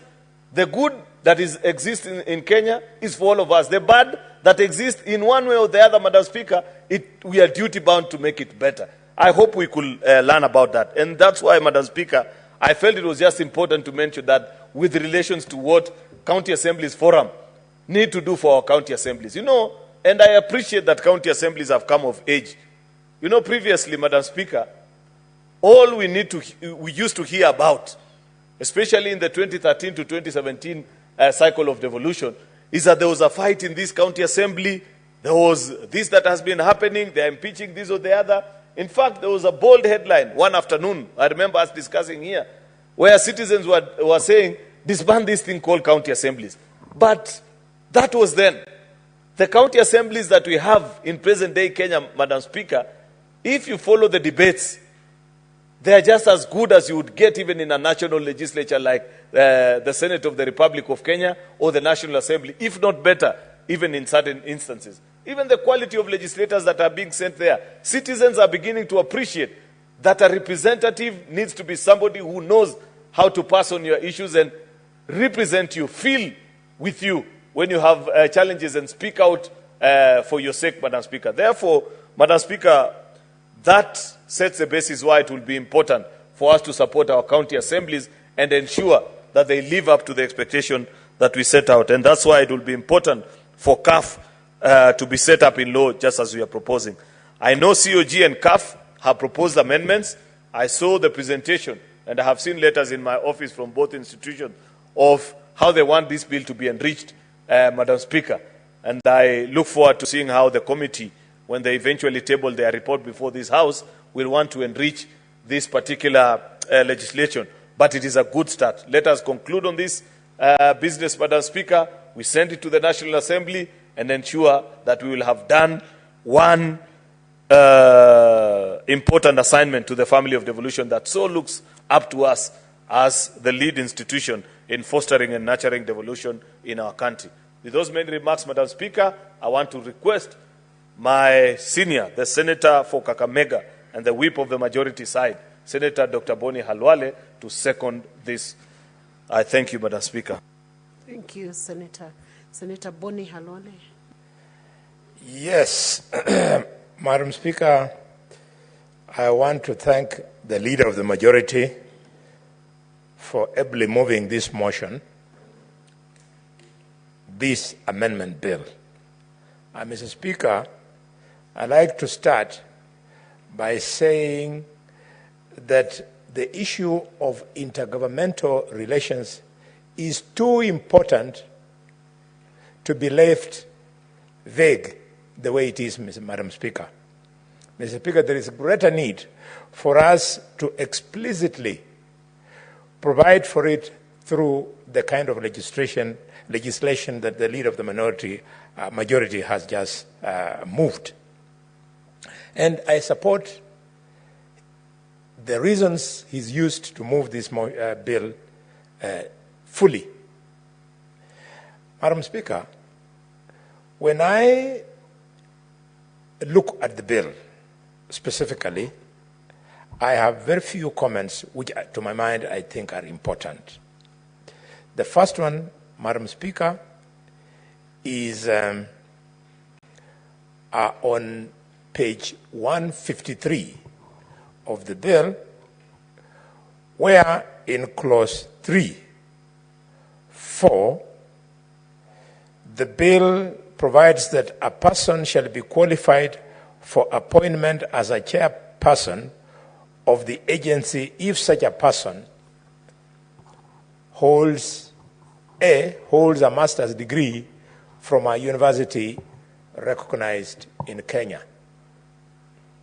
Madam Speaker, seeing what is going on in other offices vis-a-vis the offices in the elective organs, namely the National Assembly, the Senate, and the executive, I think we must apply the principle of what is good for the goose must always be good for the gander. I have seen ministers serve in this country without degrees, and here we are setting this high standard for this chairperson. This chairperson will be reporting to people who are supposed to be either equally qualified or better qualified. And therefore, if we want to use education as a measure to allow people to serve in office, then let us stick to it faithfully. To the extent that as during the interviews, this person will be forced to utter his testimonials, and those testimonials will be vetted, we would like, in my view, that the same should apply to all other offices, including ministers and what have you.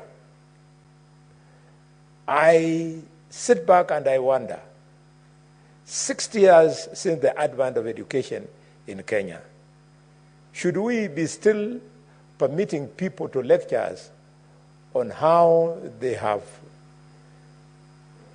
limited or no education and they are proud to be serving in big offices, or they are proud for being considered for those offices?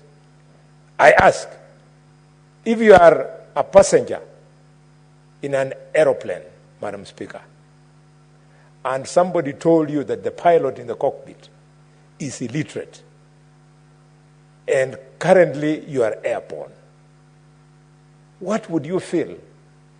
To fly an aircraft, you must be competent. And surely flying an aircraft, Madam Speaker, is a smaller calling than what is expected of us when we are in constitutional offices. I want again and again to beg all of us to agree that education is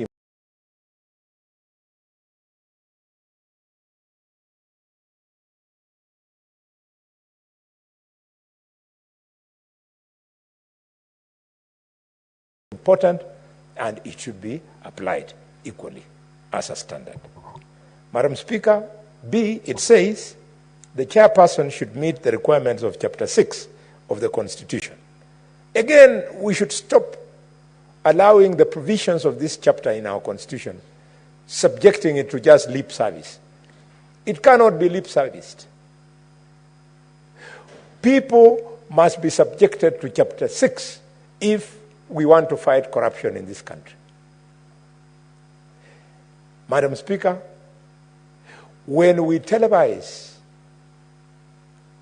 the vetting process, Madam Speaker, when we make, like we did for the last 2 weeks, we had 15 people going through a committee of this House called Finance and Budget, undergoing vetting.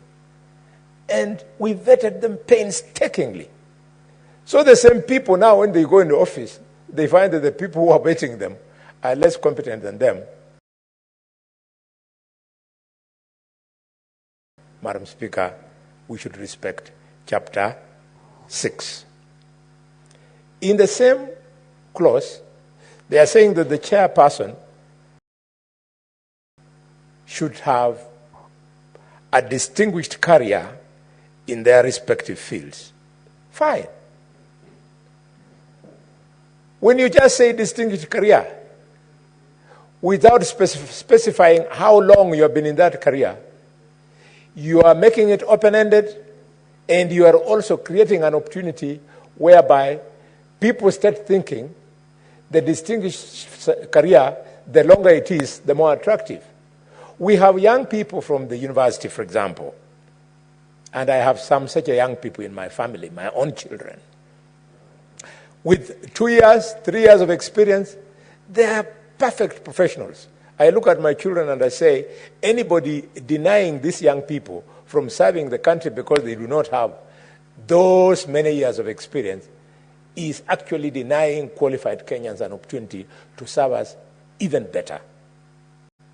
Madam Speaker, Clause 5, it says, provides for membership to be a member of this board.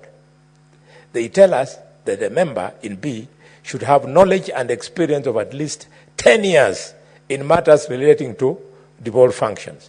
10 years. Madam Speaker, these 10 years, I hope to amend this provision so that we reduce it from 10 years of experience on matters devolution to 3 years, so as to attract young professionals from the university to get employment, and 2, not to unnecessarily favor older members of society in hogging jobs that can be equally done by the youth. Madam Speaker, this is also in recognition, reducing it from 10 to 3 years, is in recognition to the fact that even devolution by itself has not been there for too long. It's just been there for 11 years. So where will you get all these professions who have got 10 years of experience in matters of devolution? There are not that many because the principle has been around for a very short time. Madam Speaker, the bill also provides that the person and members of the intergovernmental agency shall serve on a full-time basis. Fine. But let us reflect on this.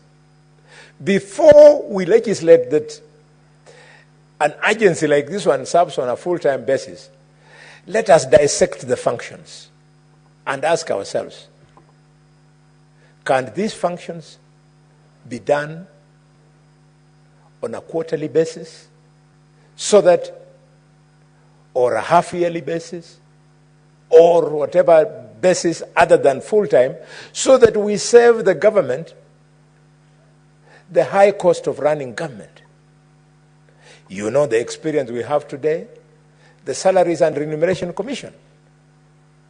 A commission that just sits to decide how much people should be paid. Why is it serving full-time basis? Let us assign functions to these agencies, dissect these functions, and justify the need for us to make it a full-time agency. Similarly, and Madam Speaker, you are a lawyer, you know in this country there exists the Law Reform Commission. The Law Reform Commission, I'm yet to hear in the National Assembly, I'm yet to see in this Senate proposals from the Law Reform Commissions, proposals for legislation, because it was put there for purposely to modernize our laws, in resonance with the new constitution, to update our laws so that we migrate from the laws the way they had been structured under the old constitution to the way we need to. But the Law Reform Commission is there. It is not bringing those proposals. It therefore calls for this debate, Madam Speaker. Madam Speaker, I will not want to speak for too long. Let me just make one last comment in support, in seconding this bill. Clause 20A speaks to Majority Leader funding of the council. And we are being told that it will be funded by annual subscriptions by county governments and such monies as may be lawfully granted or donated to the council. If we leave it this way, we run a risk of having an agency that is facing a drought of funds, and its functions will be poorly carried out. If it is an intergovernmental agency, why are we asking the county governments alone to make those subscriptions? We must, after asking the county governments to make the subscriptions, we must also ask the national government, because it is an intergovernmental. National government, county government, both of them should make subscriptions. Madam Speaker, with those few remarks, I wish to second, and I thank you. Thank you, Senator Halwale. Now we can have Senator Olekina Ledama. Also,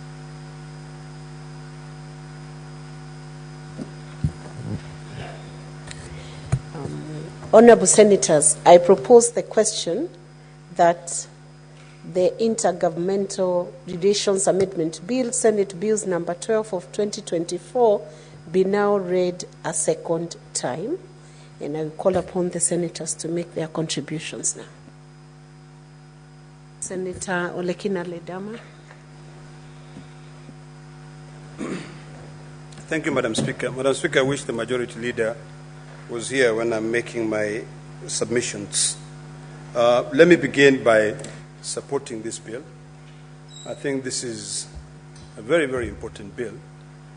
I've got a few concerns, which of course I want to be able to raise, because for over the last 12 years, which the Council of Governors has been in place, the Council of Governors has been operating illegally.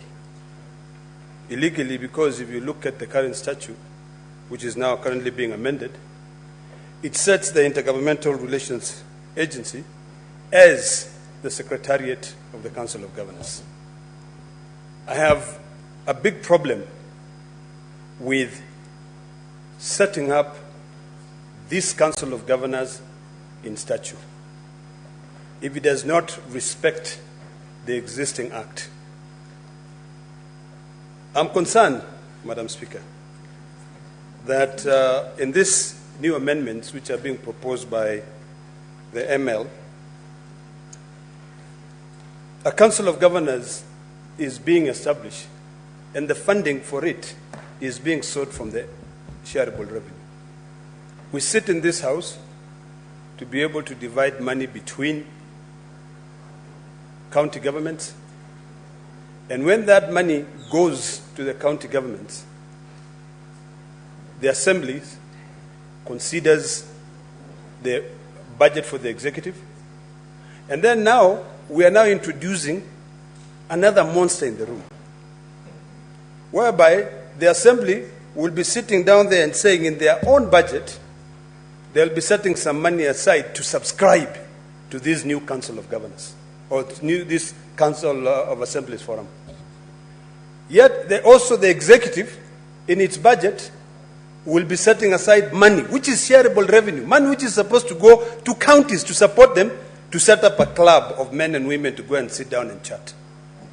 Yet the framers of the Constitution, when they set up the Intergovernmental Agency, which before was, I don't know the name before, it was called what? it was transition authority, saw it fit to set up an independent body that can be able to balance the relationship between the two arms of government, the national government and the council of government. Madam Speaker, I have a problem with over-legislating.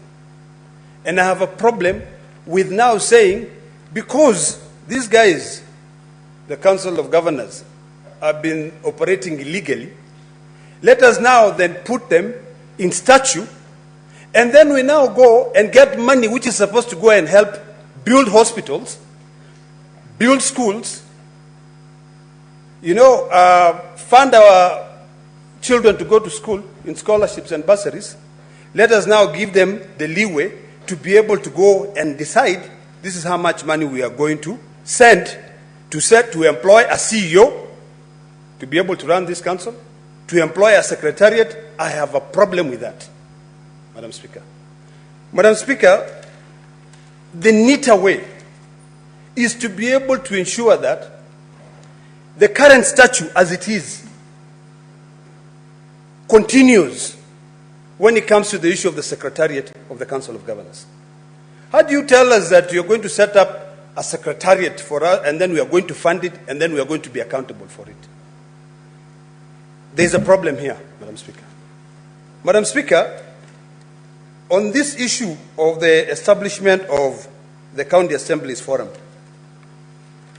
I strongly support that, but I believe for the independence of this agency, Exchequer, which is currently funding this agency, should continue funding it so that they can be independent. We have a serious problem currently between the relationship of governors and MCAs, because the assemblies are not semi-autonomous. They depend on the governor to be able to give them money. In fact, if you go to most counties, they'll tell you, oh, governor have not given us money. Why? And this is the body which is supposed to oversight you. So although I support this bill, I want to persuade my colleague, the majority leader, to completely delete section 20A, which is now being proposed, as well as delete. So I'll be proposing to him to delete this new section, funding of the council, and leave that role to be carried out by this intergovernmental agency. You cannot say it's an intergovernmental agency, yet you're now coming in and telling me, fund it from your own shareable revenue. Shareable revenue should be used as per the intended functions. Number two, Madam Speaker, I would also be persuading the majority leader to delete section 23C, funding of the forum. Let the money which is being given to the agency, the Intergovernmental Relation Agency, let the money which is being given to them by the Exchequer run all those functions of that forum. And even if you're going to have a Council of Governors, let the Secretariat remain, as per the current statute, to be the Intergovernmental Relation Agency. We really need to be able to differentiate between accountability and between just a council, sort of like a club of men and women going there to sit down and talk about what they've done. What I like about this is that when you look at section 4 of this act, of this amendment, of this bill, which is now amending this act, it talks clearly of the following functions, which are very clear. Facilitate dispute resolution between national government and county government within the framework provided under this act. That I support. You always need to have an arbiter. Now, tell me, Madam Speaker, how are you going to be able to have an arbiter, yet you have your own secretariat? Your own secretariat will come out there and say, we don't agree with the powers that have been given to this current agency. We want to be the one who are now going to dictate to this agency on what they should be able to go and negotiate for us. with this new Council of Governors which is being funded.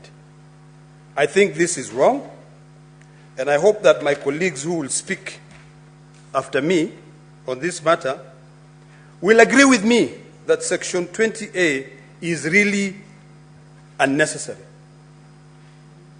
Madam Speaker, when you look at the order paper today, it talks about reinventing the will, amending the Division of Revenue Bill. So hypothetically, if we now pass this, if we pass this bill, and we rush it first, and it is ascended into law, doesn't that mean that county governments will now have to redo their entire budgets again, make a provision, create a new budget line to be able to fund the Council of Governors?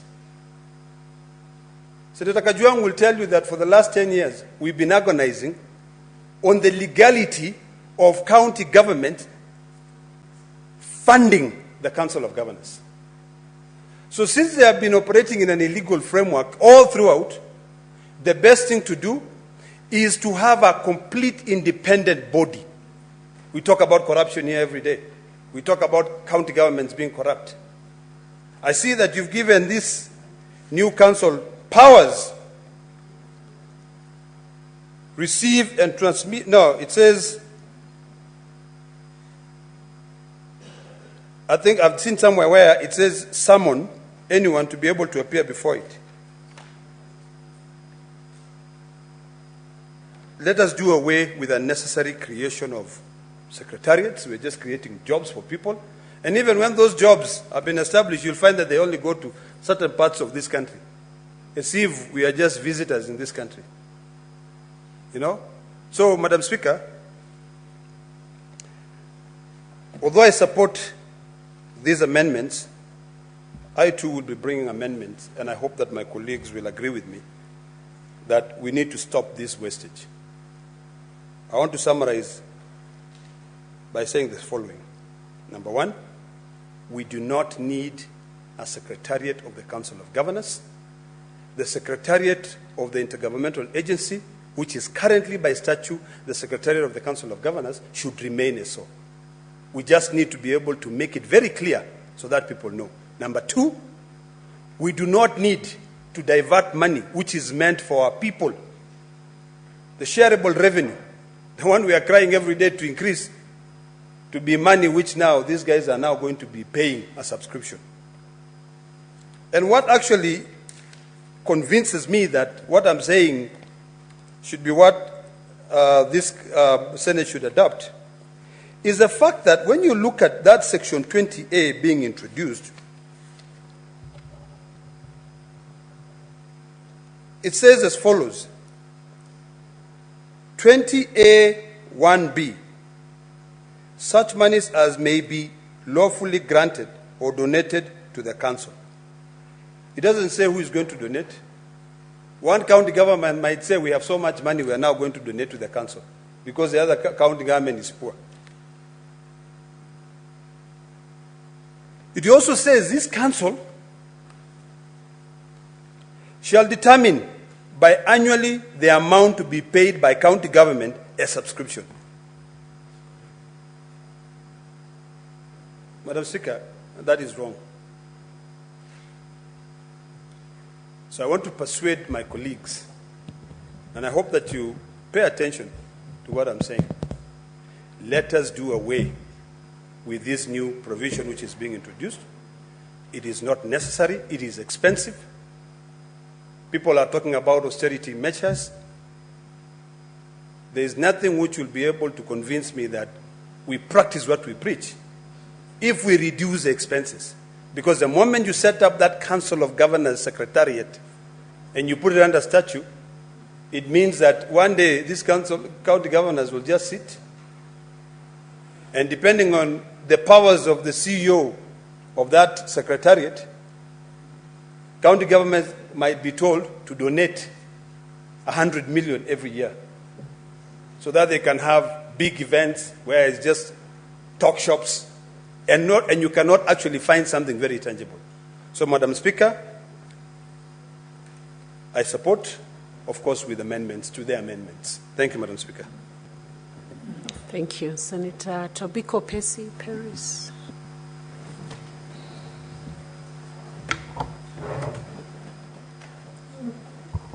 Thank you, Madam Speaker. Madam Speaker, I stand to support the Intergovernmental Relations Amendment Bill 2024, Madam Speaker. Madam Speaker, I have heard the concerns of our colleagues, the senators who have contributed to this bill, Madam Speaker. Madam Speaker, I have had a chance to interact with IGRTC, which is now proposed to become the agency, Madam Speaker.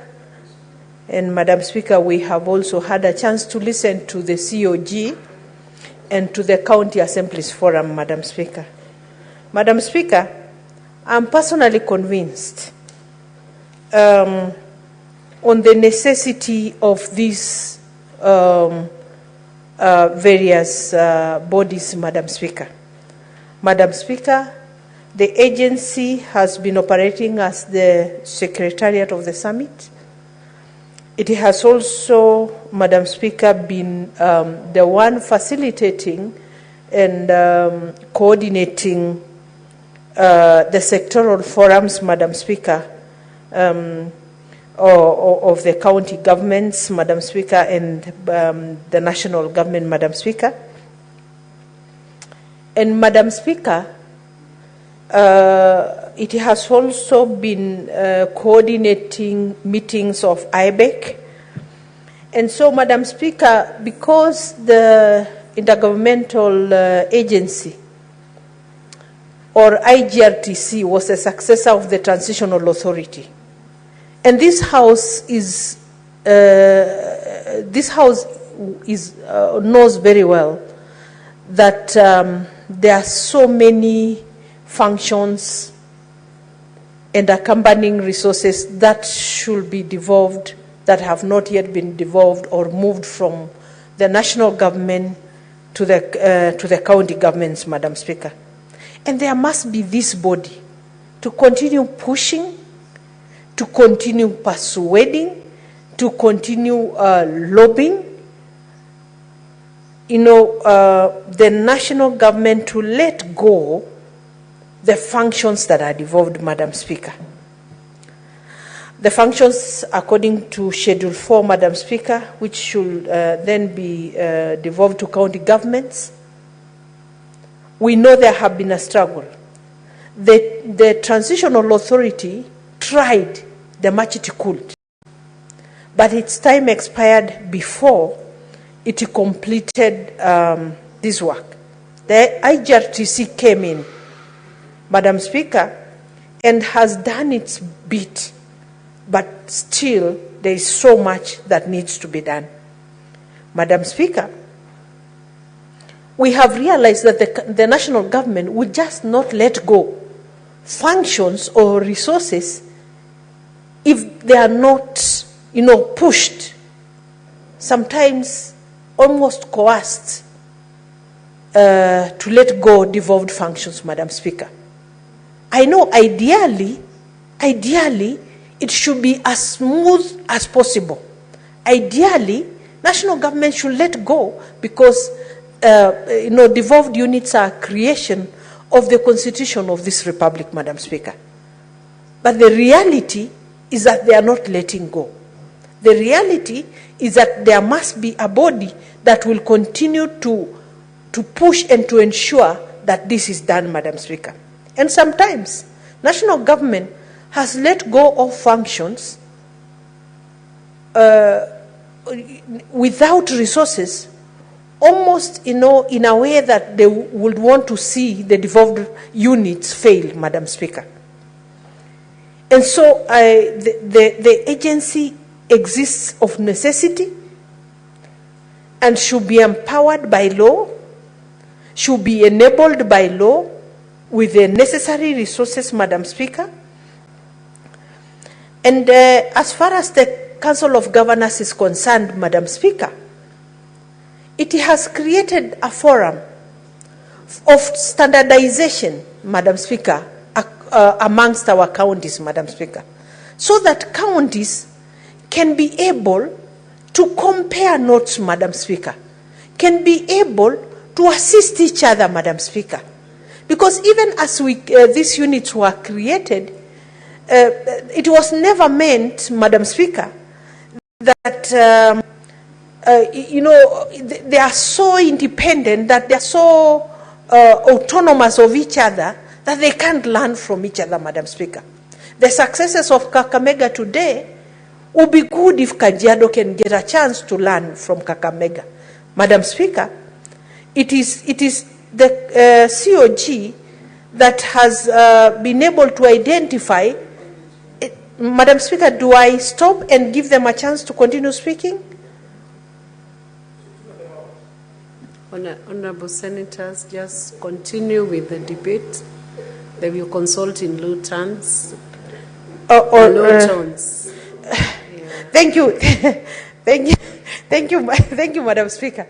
And so, Madam Speaker, we have seen COG also pushing for what should be, for resources to the county governments.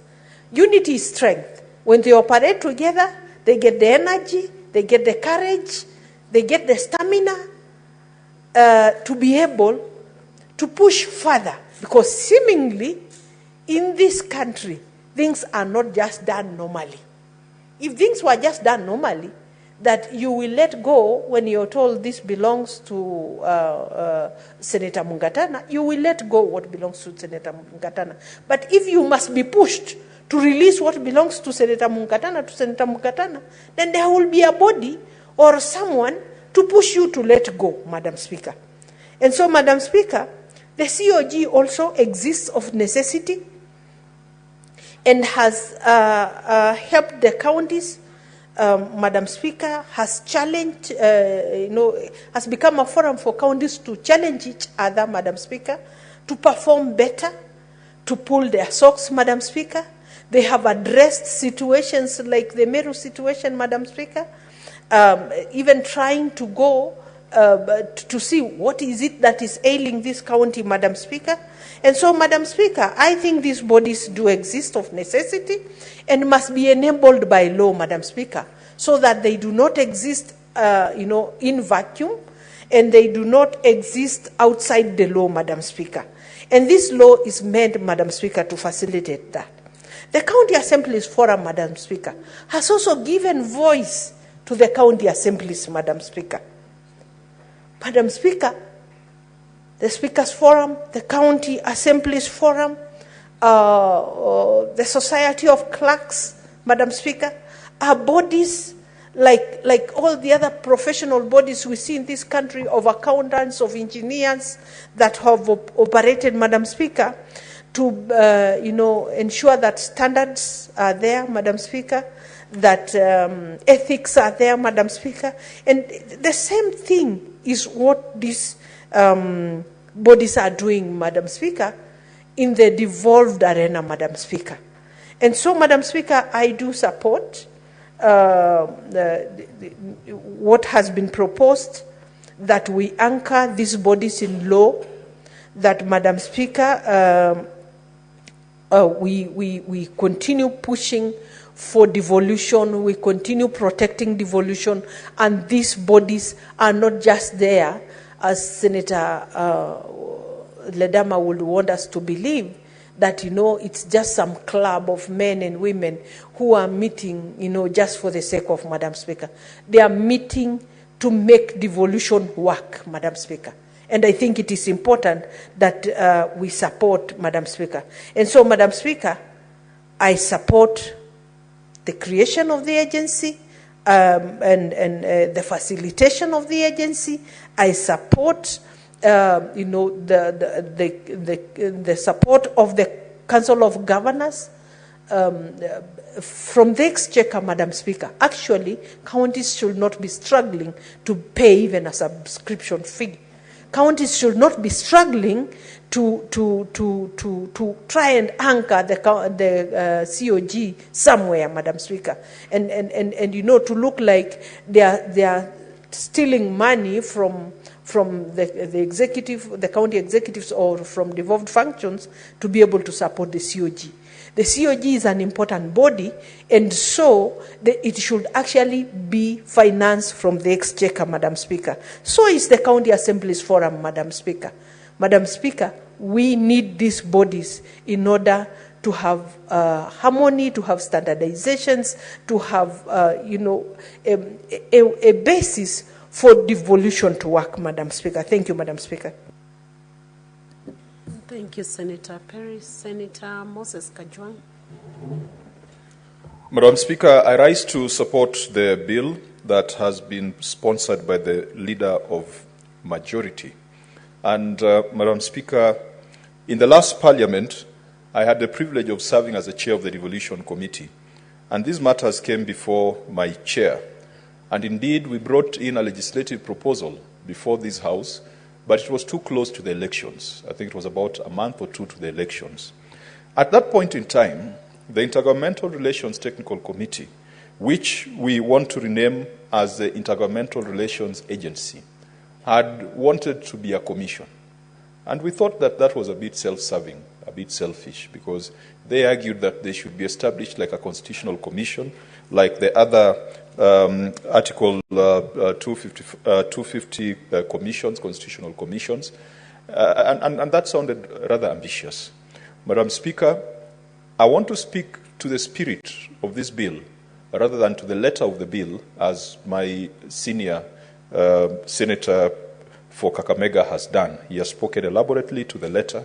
Let me talk about the spirit.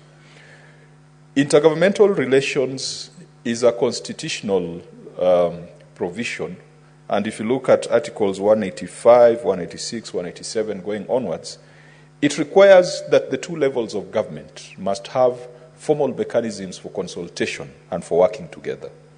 Devolution is not just about counties, because sometimes we think that when you talk devolution, it is just about counties, because devolution is a balance of power between subsidiary units and the national government unit.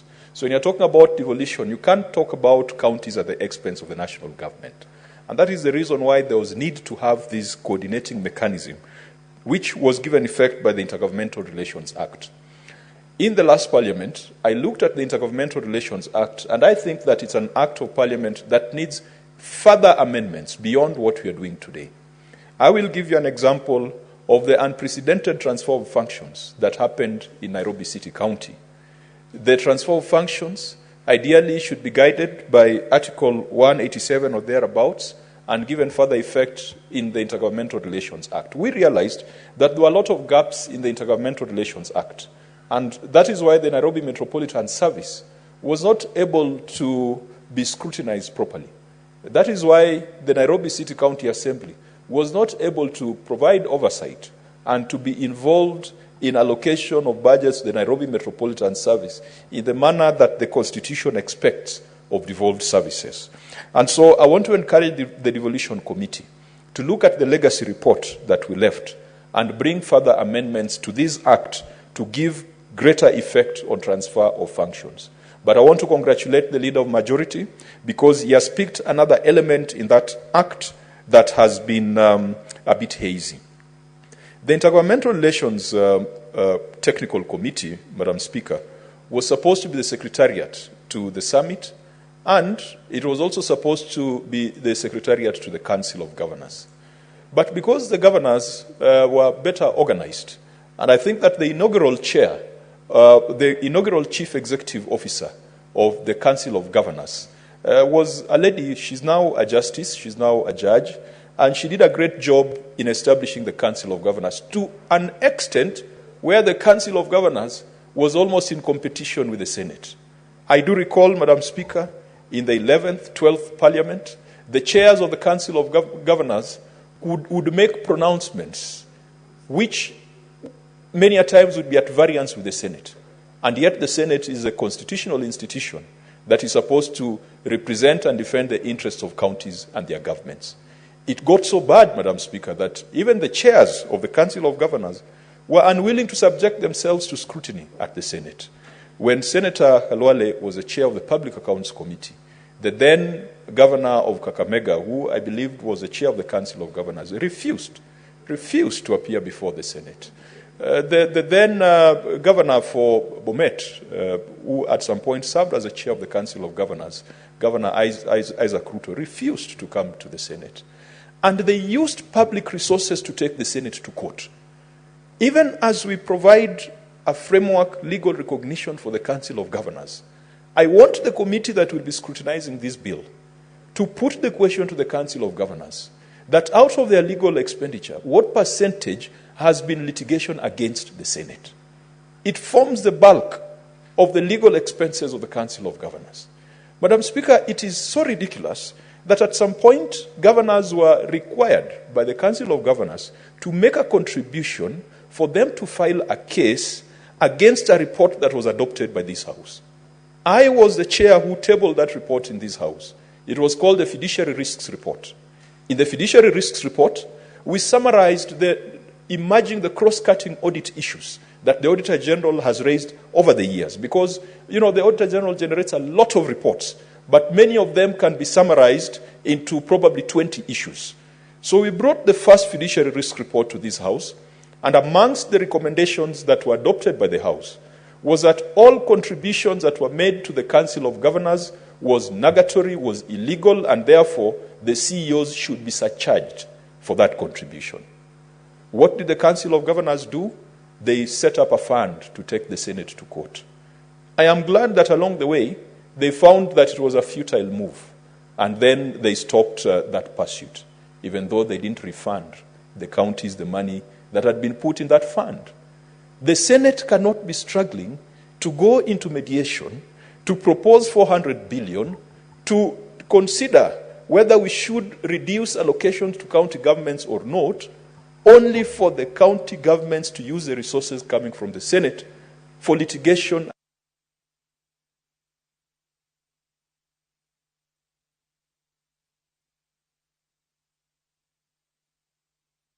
I still feel that we need to decouple the Intergovernmental Relations Agency and the Council of Governors.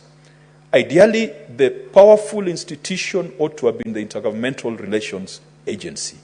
And at our last meeting with that entity, when we were in Naivasha, when we were in Eldoret with the Liaison Committee, Madam Speaker, I put it to the chair of the Intergovernmental Relations Technical Committee that they have been subdued, they have been outshone by the Council of Governors. And indeed, if you look at the strict interpretation of the Intergovernmental Relations Act, they should have been the ones providing secretariat and administrative support to the Council of Governors. But we are where we are, Madam Speaker, and I think that I would agree with the spirit that the IGRTC should be independent, should be separate, should have clear terms of reference. Whether we name it Intergovernmental Relations Agency, or Intergovernmental Relations Technical Committee, or Intergovernmental Relations Commission, arose by any other name, smells just as good. So the nomenclature is neither here nor there. What is important is that they need to have clearly delineated functions that will not overlap with those of the Council of Governors. I support that you need to allow the governors to organize themselves. The Council of Governors is supposed to be funded from the Consolidated Fund, and that has been our beef. In the Public Accounts Committee, when we say that contributions to COG by county governments is irregular, it is based in law, because the law says that their expenses shall be drawn from the Consolidated Fund. The audit of those expenses. Senator Olekina Ledama, what's your point of order?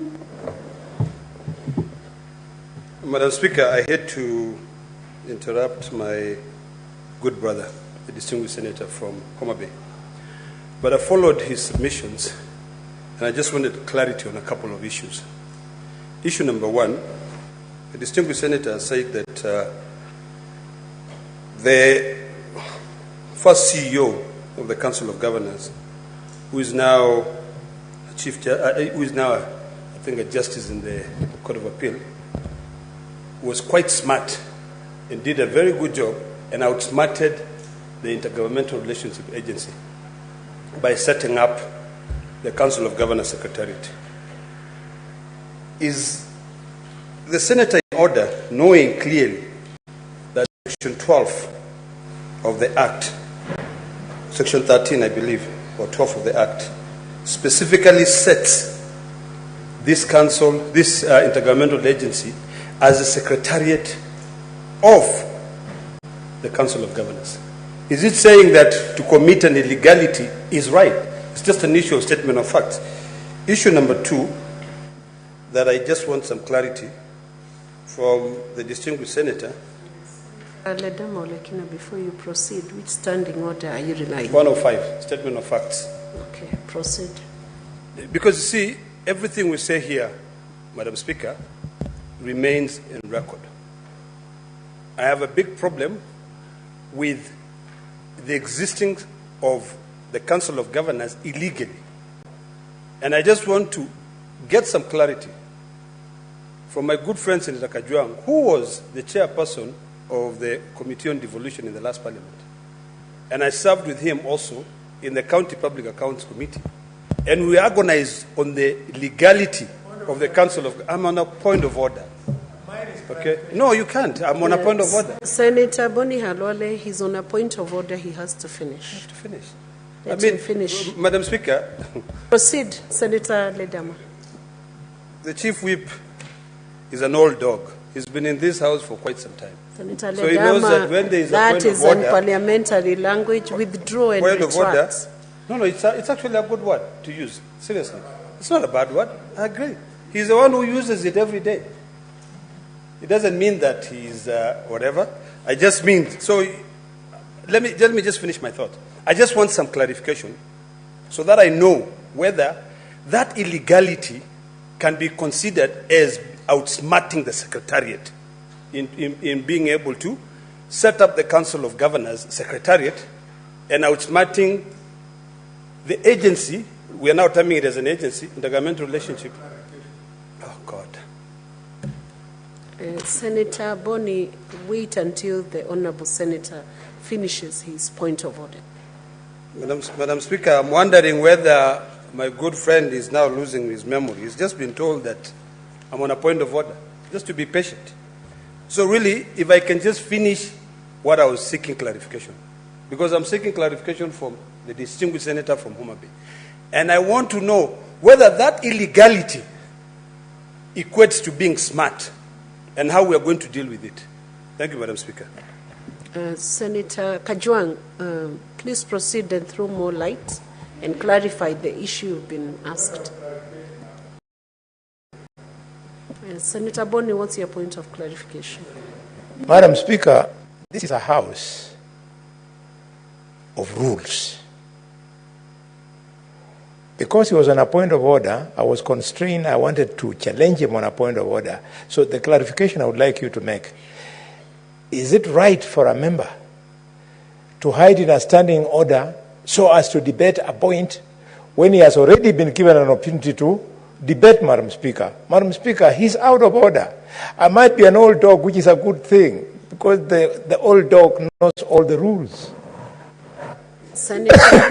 Senator Boni Halwale, it is on your own admission of how you've been described, but nonetheless, he has sought a clarification, which is quite in order, and referenced a section in law to distinguish between whether that an act of illegality can be referred to as a smart action. So, Senator Kajwang, it is in order for you to clarify exactly what your submission intended to mean. Thank you, Madam Speaker. Madam Speaker, indeed, the fiduciary risk report that I've referred to, I was with Senator Ledamo Lekina in drafting it. In fact, it has his footprints all over, because I remember we spent a lot of time with him in retreats, in report writing, and it's a report that my committee hopes to bring back to the House. We pointed out that illegality, and it is for that reason that the House adopted our report and said that those contributions were irregular. Yes, there were irregularities and illegalities by drawing money from the county revenue funds rather than the consolidated fund, which statute requires should be the route through which this council is funded. Indeed, Madam Speaker, we even said that assuming that I was the Secretary General of a political party, and the political party's fund, I am not getting the money that I'm supposed to be getting, should county governments contribute towards the welfare of that political party? No, because in law, political parties should be funded from that fund. And in law, the Council of Governors and IGRTC should be funded from the consolidated fund. But we must give it to those who established the Council of Governors. It's very difficult to build institutions. Even the founders of this house, the founding members of this house, we must give it to them. The National Assembly was in existence. There were structures. The founding speaker, the founding clerk, the founding staff, the founding members of this house had a tough responsibility to give effect to a new provision of the Constitution. It is that ingenuity that I'm talking about on the part of the CEO and the founding team of the Council of Governors. They gave it visibility, gave it credibility, gave it a voice that was louder than the IGRTC, which was supposed to be the bigger institution. And I think that's what I meant by saying they outsmarted the IGRTC. And to date, even with Mary Mwiti as the Chief Executive Officer, you still hear the Council of Governors more than you'd hear the IGRTC. The IGRTC, Madam Speaker, has been led by some very distinguished citizens. The Transition Authority was led by Kinuthia Wamwangi, who still continues to be a voice of reason and a voice of wisdom when it comes to devolution. There was Professor Karega Mutahi, a man who, from where I come from, Madam Speaker, we hold him in very high regard because he came to Mfangano Island in an area that didn't have schools, and he established a school which today we call Professor Karega Mutahi School. And it's right in the middle of Mfangano Island, and it's an area and a school that has provided opportunities to a lot of people, a lot of residents of Mfangano Island. Currently, Kithinji Kiragu is the chair of the IGRTC, and we are happy that it is during his tenure that they've brought this amendment for us to have clarity. Madam Speaker, let the Devolution Committee ask the Council of Governors why we cannot find a way of acting in a complementary manner. Why is it that we have always been acting in a competitive manner? And yet, ultimately, those with the responsibility in this Constitution to defend and protect devolution, counties and their governments, is this Senate. Even as we give effect and as we separate and give funding arrangements for the Council of Governors, let them not imagine that they shall be in competition with the Senate, and let them not imagine that they'll be superior to the Senate. Madam Speaker, the Intergovernmental Relations Agency has a lot of work to do as far as assets and liabilities are concerned. Madam Speaker, this job, they started during Kinuthia Wamwangi's time. It is still stuck. Counties have done verification of assets and liabilities, but the Intergovernmental Relations Technical Committee has not concluded this report. And that's why I wonder, if we make them an agency, are they going to move faster than they were moving when they were technical committee? Costing of functions and transfer of functions, moving too slow, Madam Speaker. Nowadays, we just bandy figures around on what counties should get, but we are not quantifying the cost of providing those services. This is something that this agency ought to have done, and we hope that they will do it now that we have provided greater clarity. Transfer of functions. Nairobi City County is one example of transfer of functions gone bad. Hundreds of billions of shillings were sunk in NMS. Today, we don't know how that money was used. Madam Speaker, I recently demanded from the Auditor General that the report of the presidency, the Auditor General's report on the presidency, be tabled in this House. And Madam Speaker, I was assured that it would be brought here. Because the expenditure of the NMS was hidden under the presidency. So when we talk to the governor for Nairobi, the governor tells you that can only account for 30% of the revenues we sent. The other 70%, it tells us to go to the presidency. Those are issues that this agency ought to have resolved.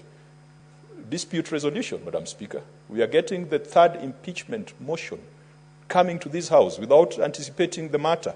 But, Madam Speaker, we take judicial notice that there could have been some decisions in Meru County. What role has this entity that is mandated to resolve disputes in county governments and between county and national governments done to save the people of Meru from these perennial and seasonal impeachment motions? So, Madam Speaker, we must demand Senator Kajwang, you will have 5 minutes when we resume debate. And honorable senators, it's now 6:30 p.m. Time to adjourn the Senate. The Senate therefore stands adjourned until Tuesday, 3rd September 2024 at 2:30 p.m.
The Nigeria Service Chiefs and the Inspector General of Police have now vowed to resist any unlawful change of government amid the end of governance protests rocking the nation. Take a listen to what they said when they gathered today in Abuja.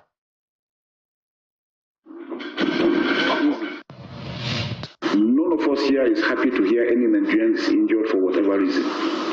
It's our duty to protect Nigerians. The only people we're after are those ones that don't mean us well, the enemies of the state.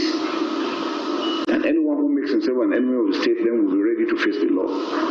The Nigerian army stand assured in defense of our democracy, of our peace, of our harmony, and we are not going to shift ground on that. We still have in few states, in Kano, Kaduna,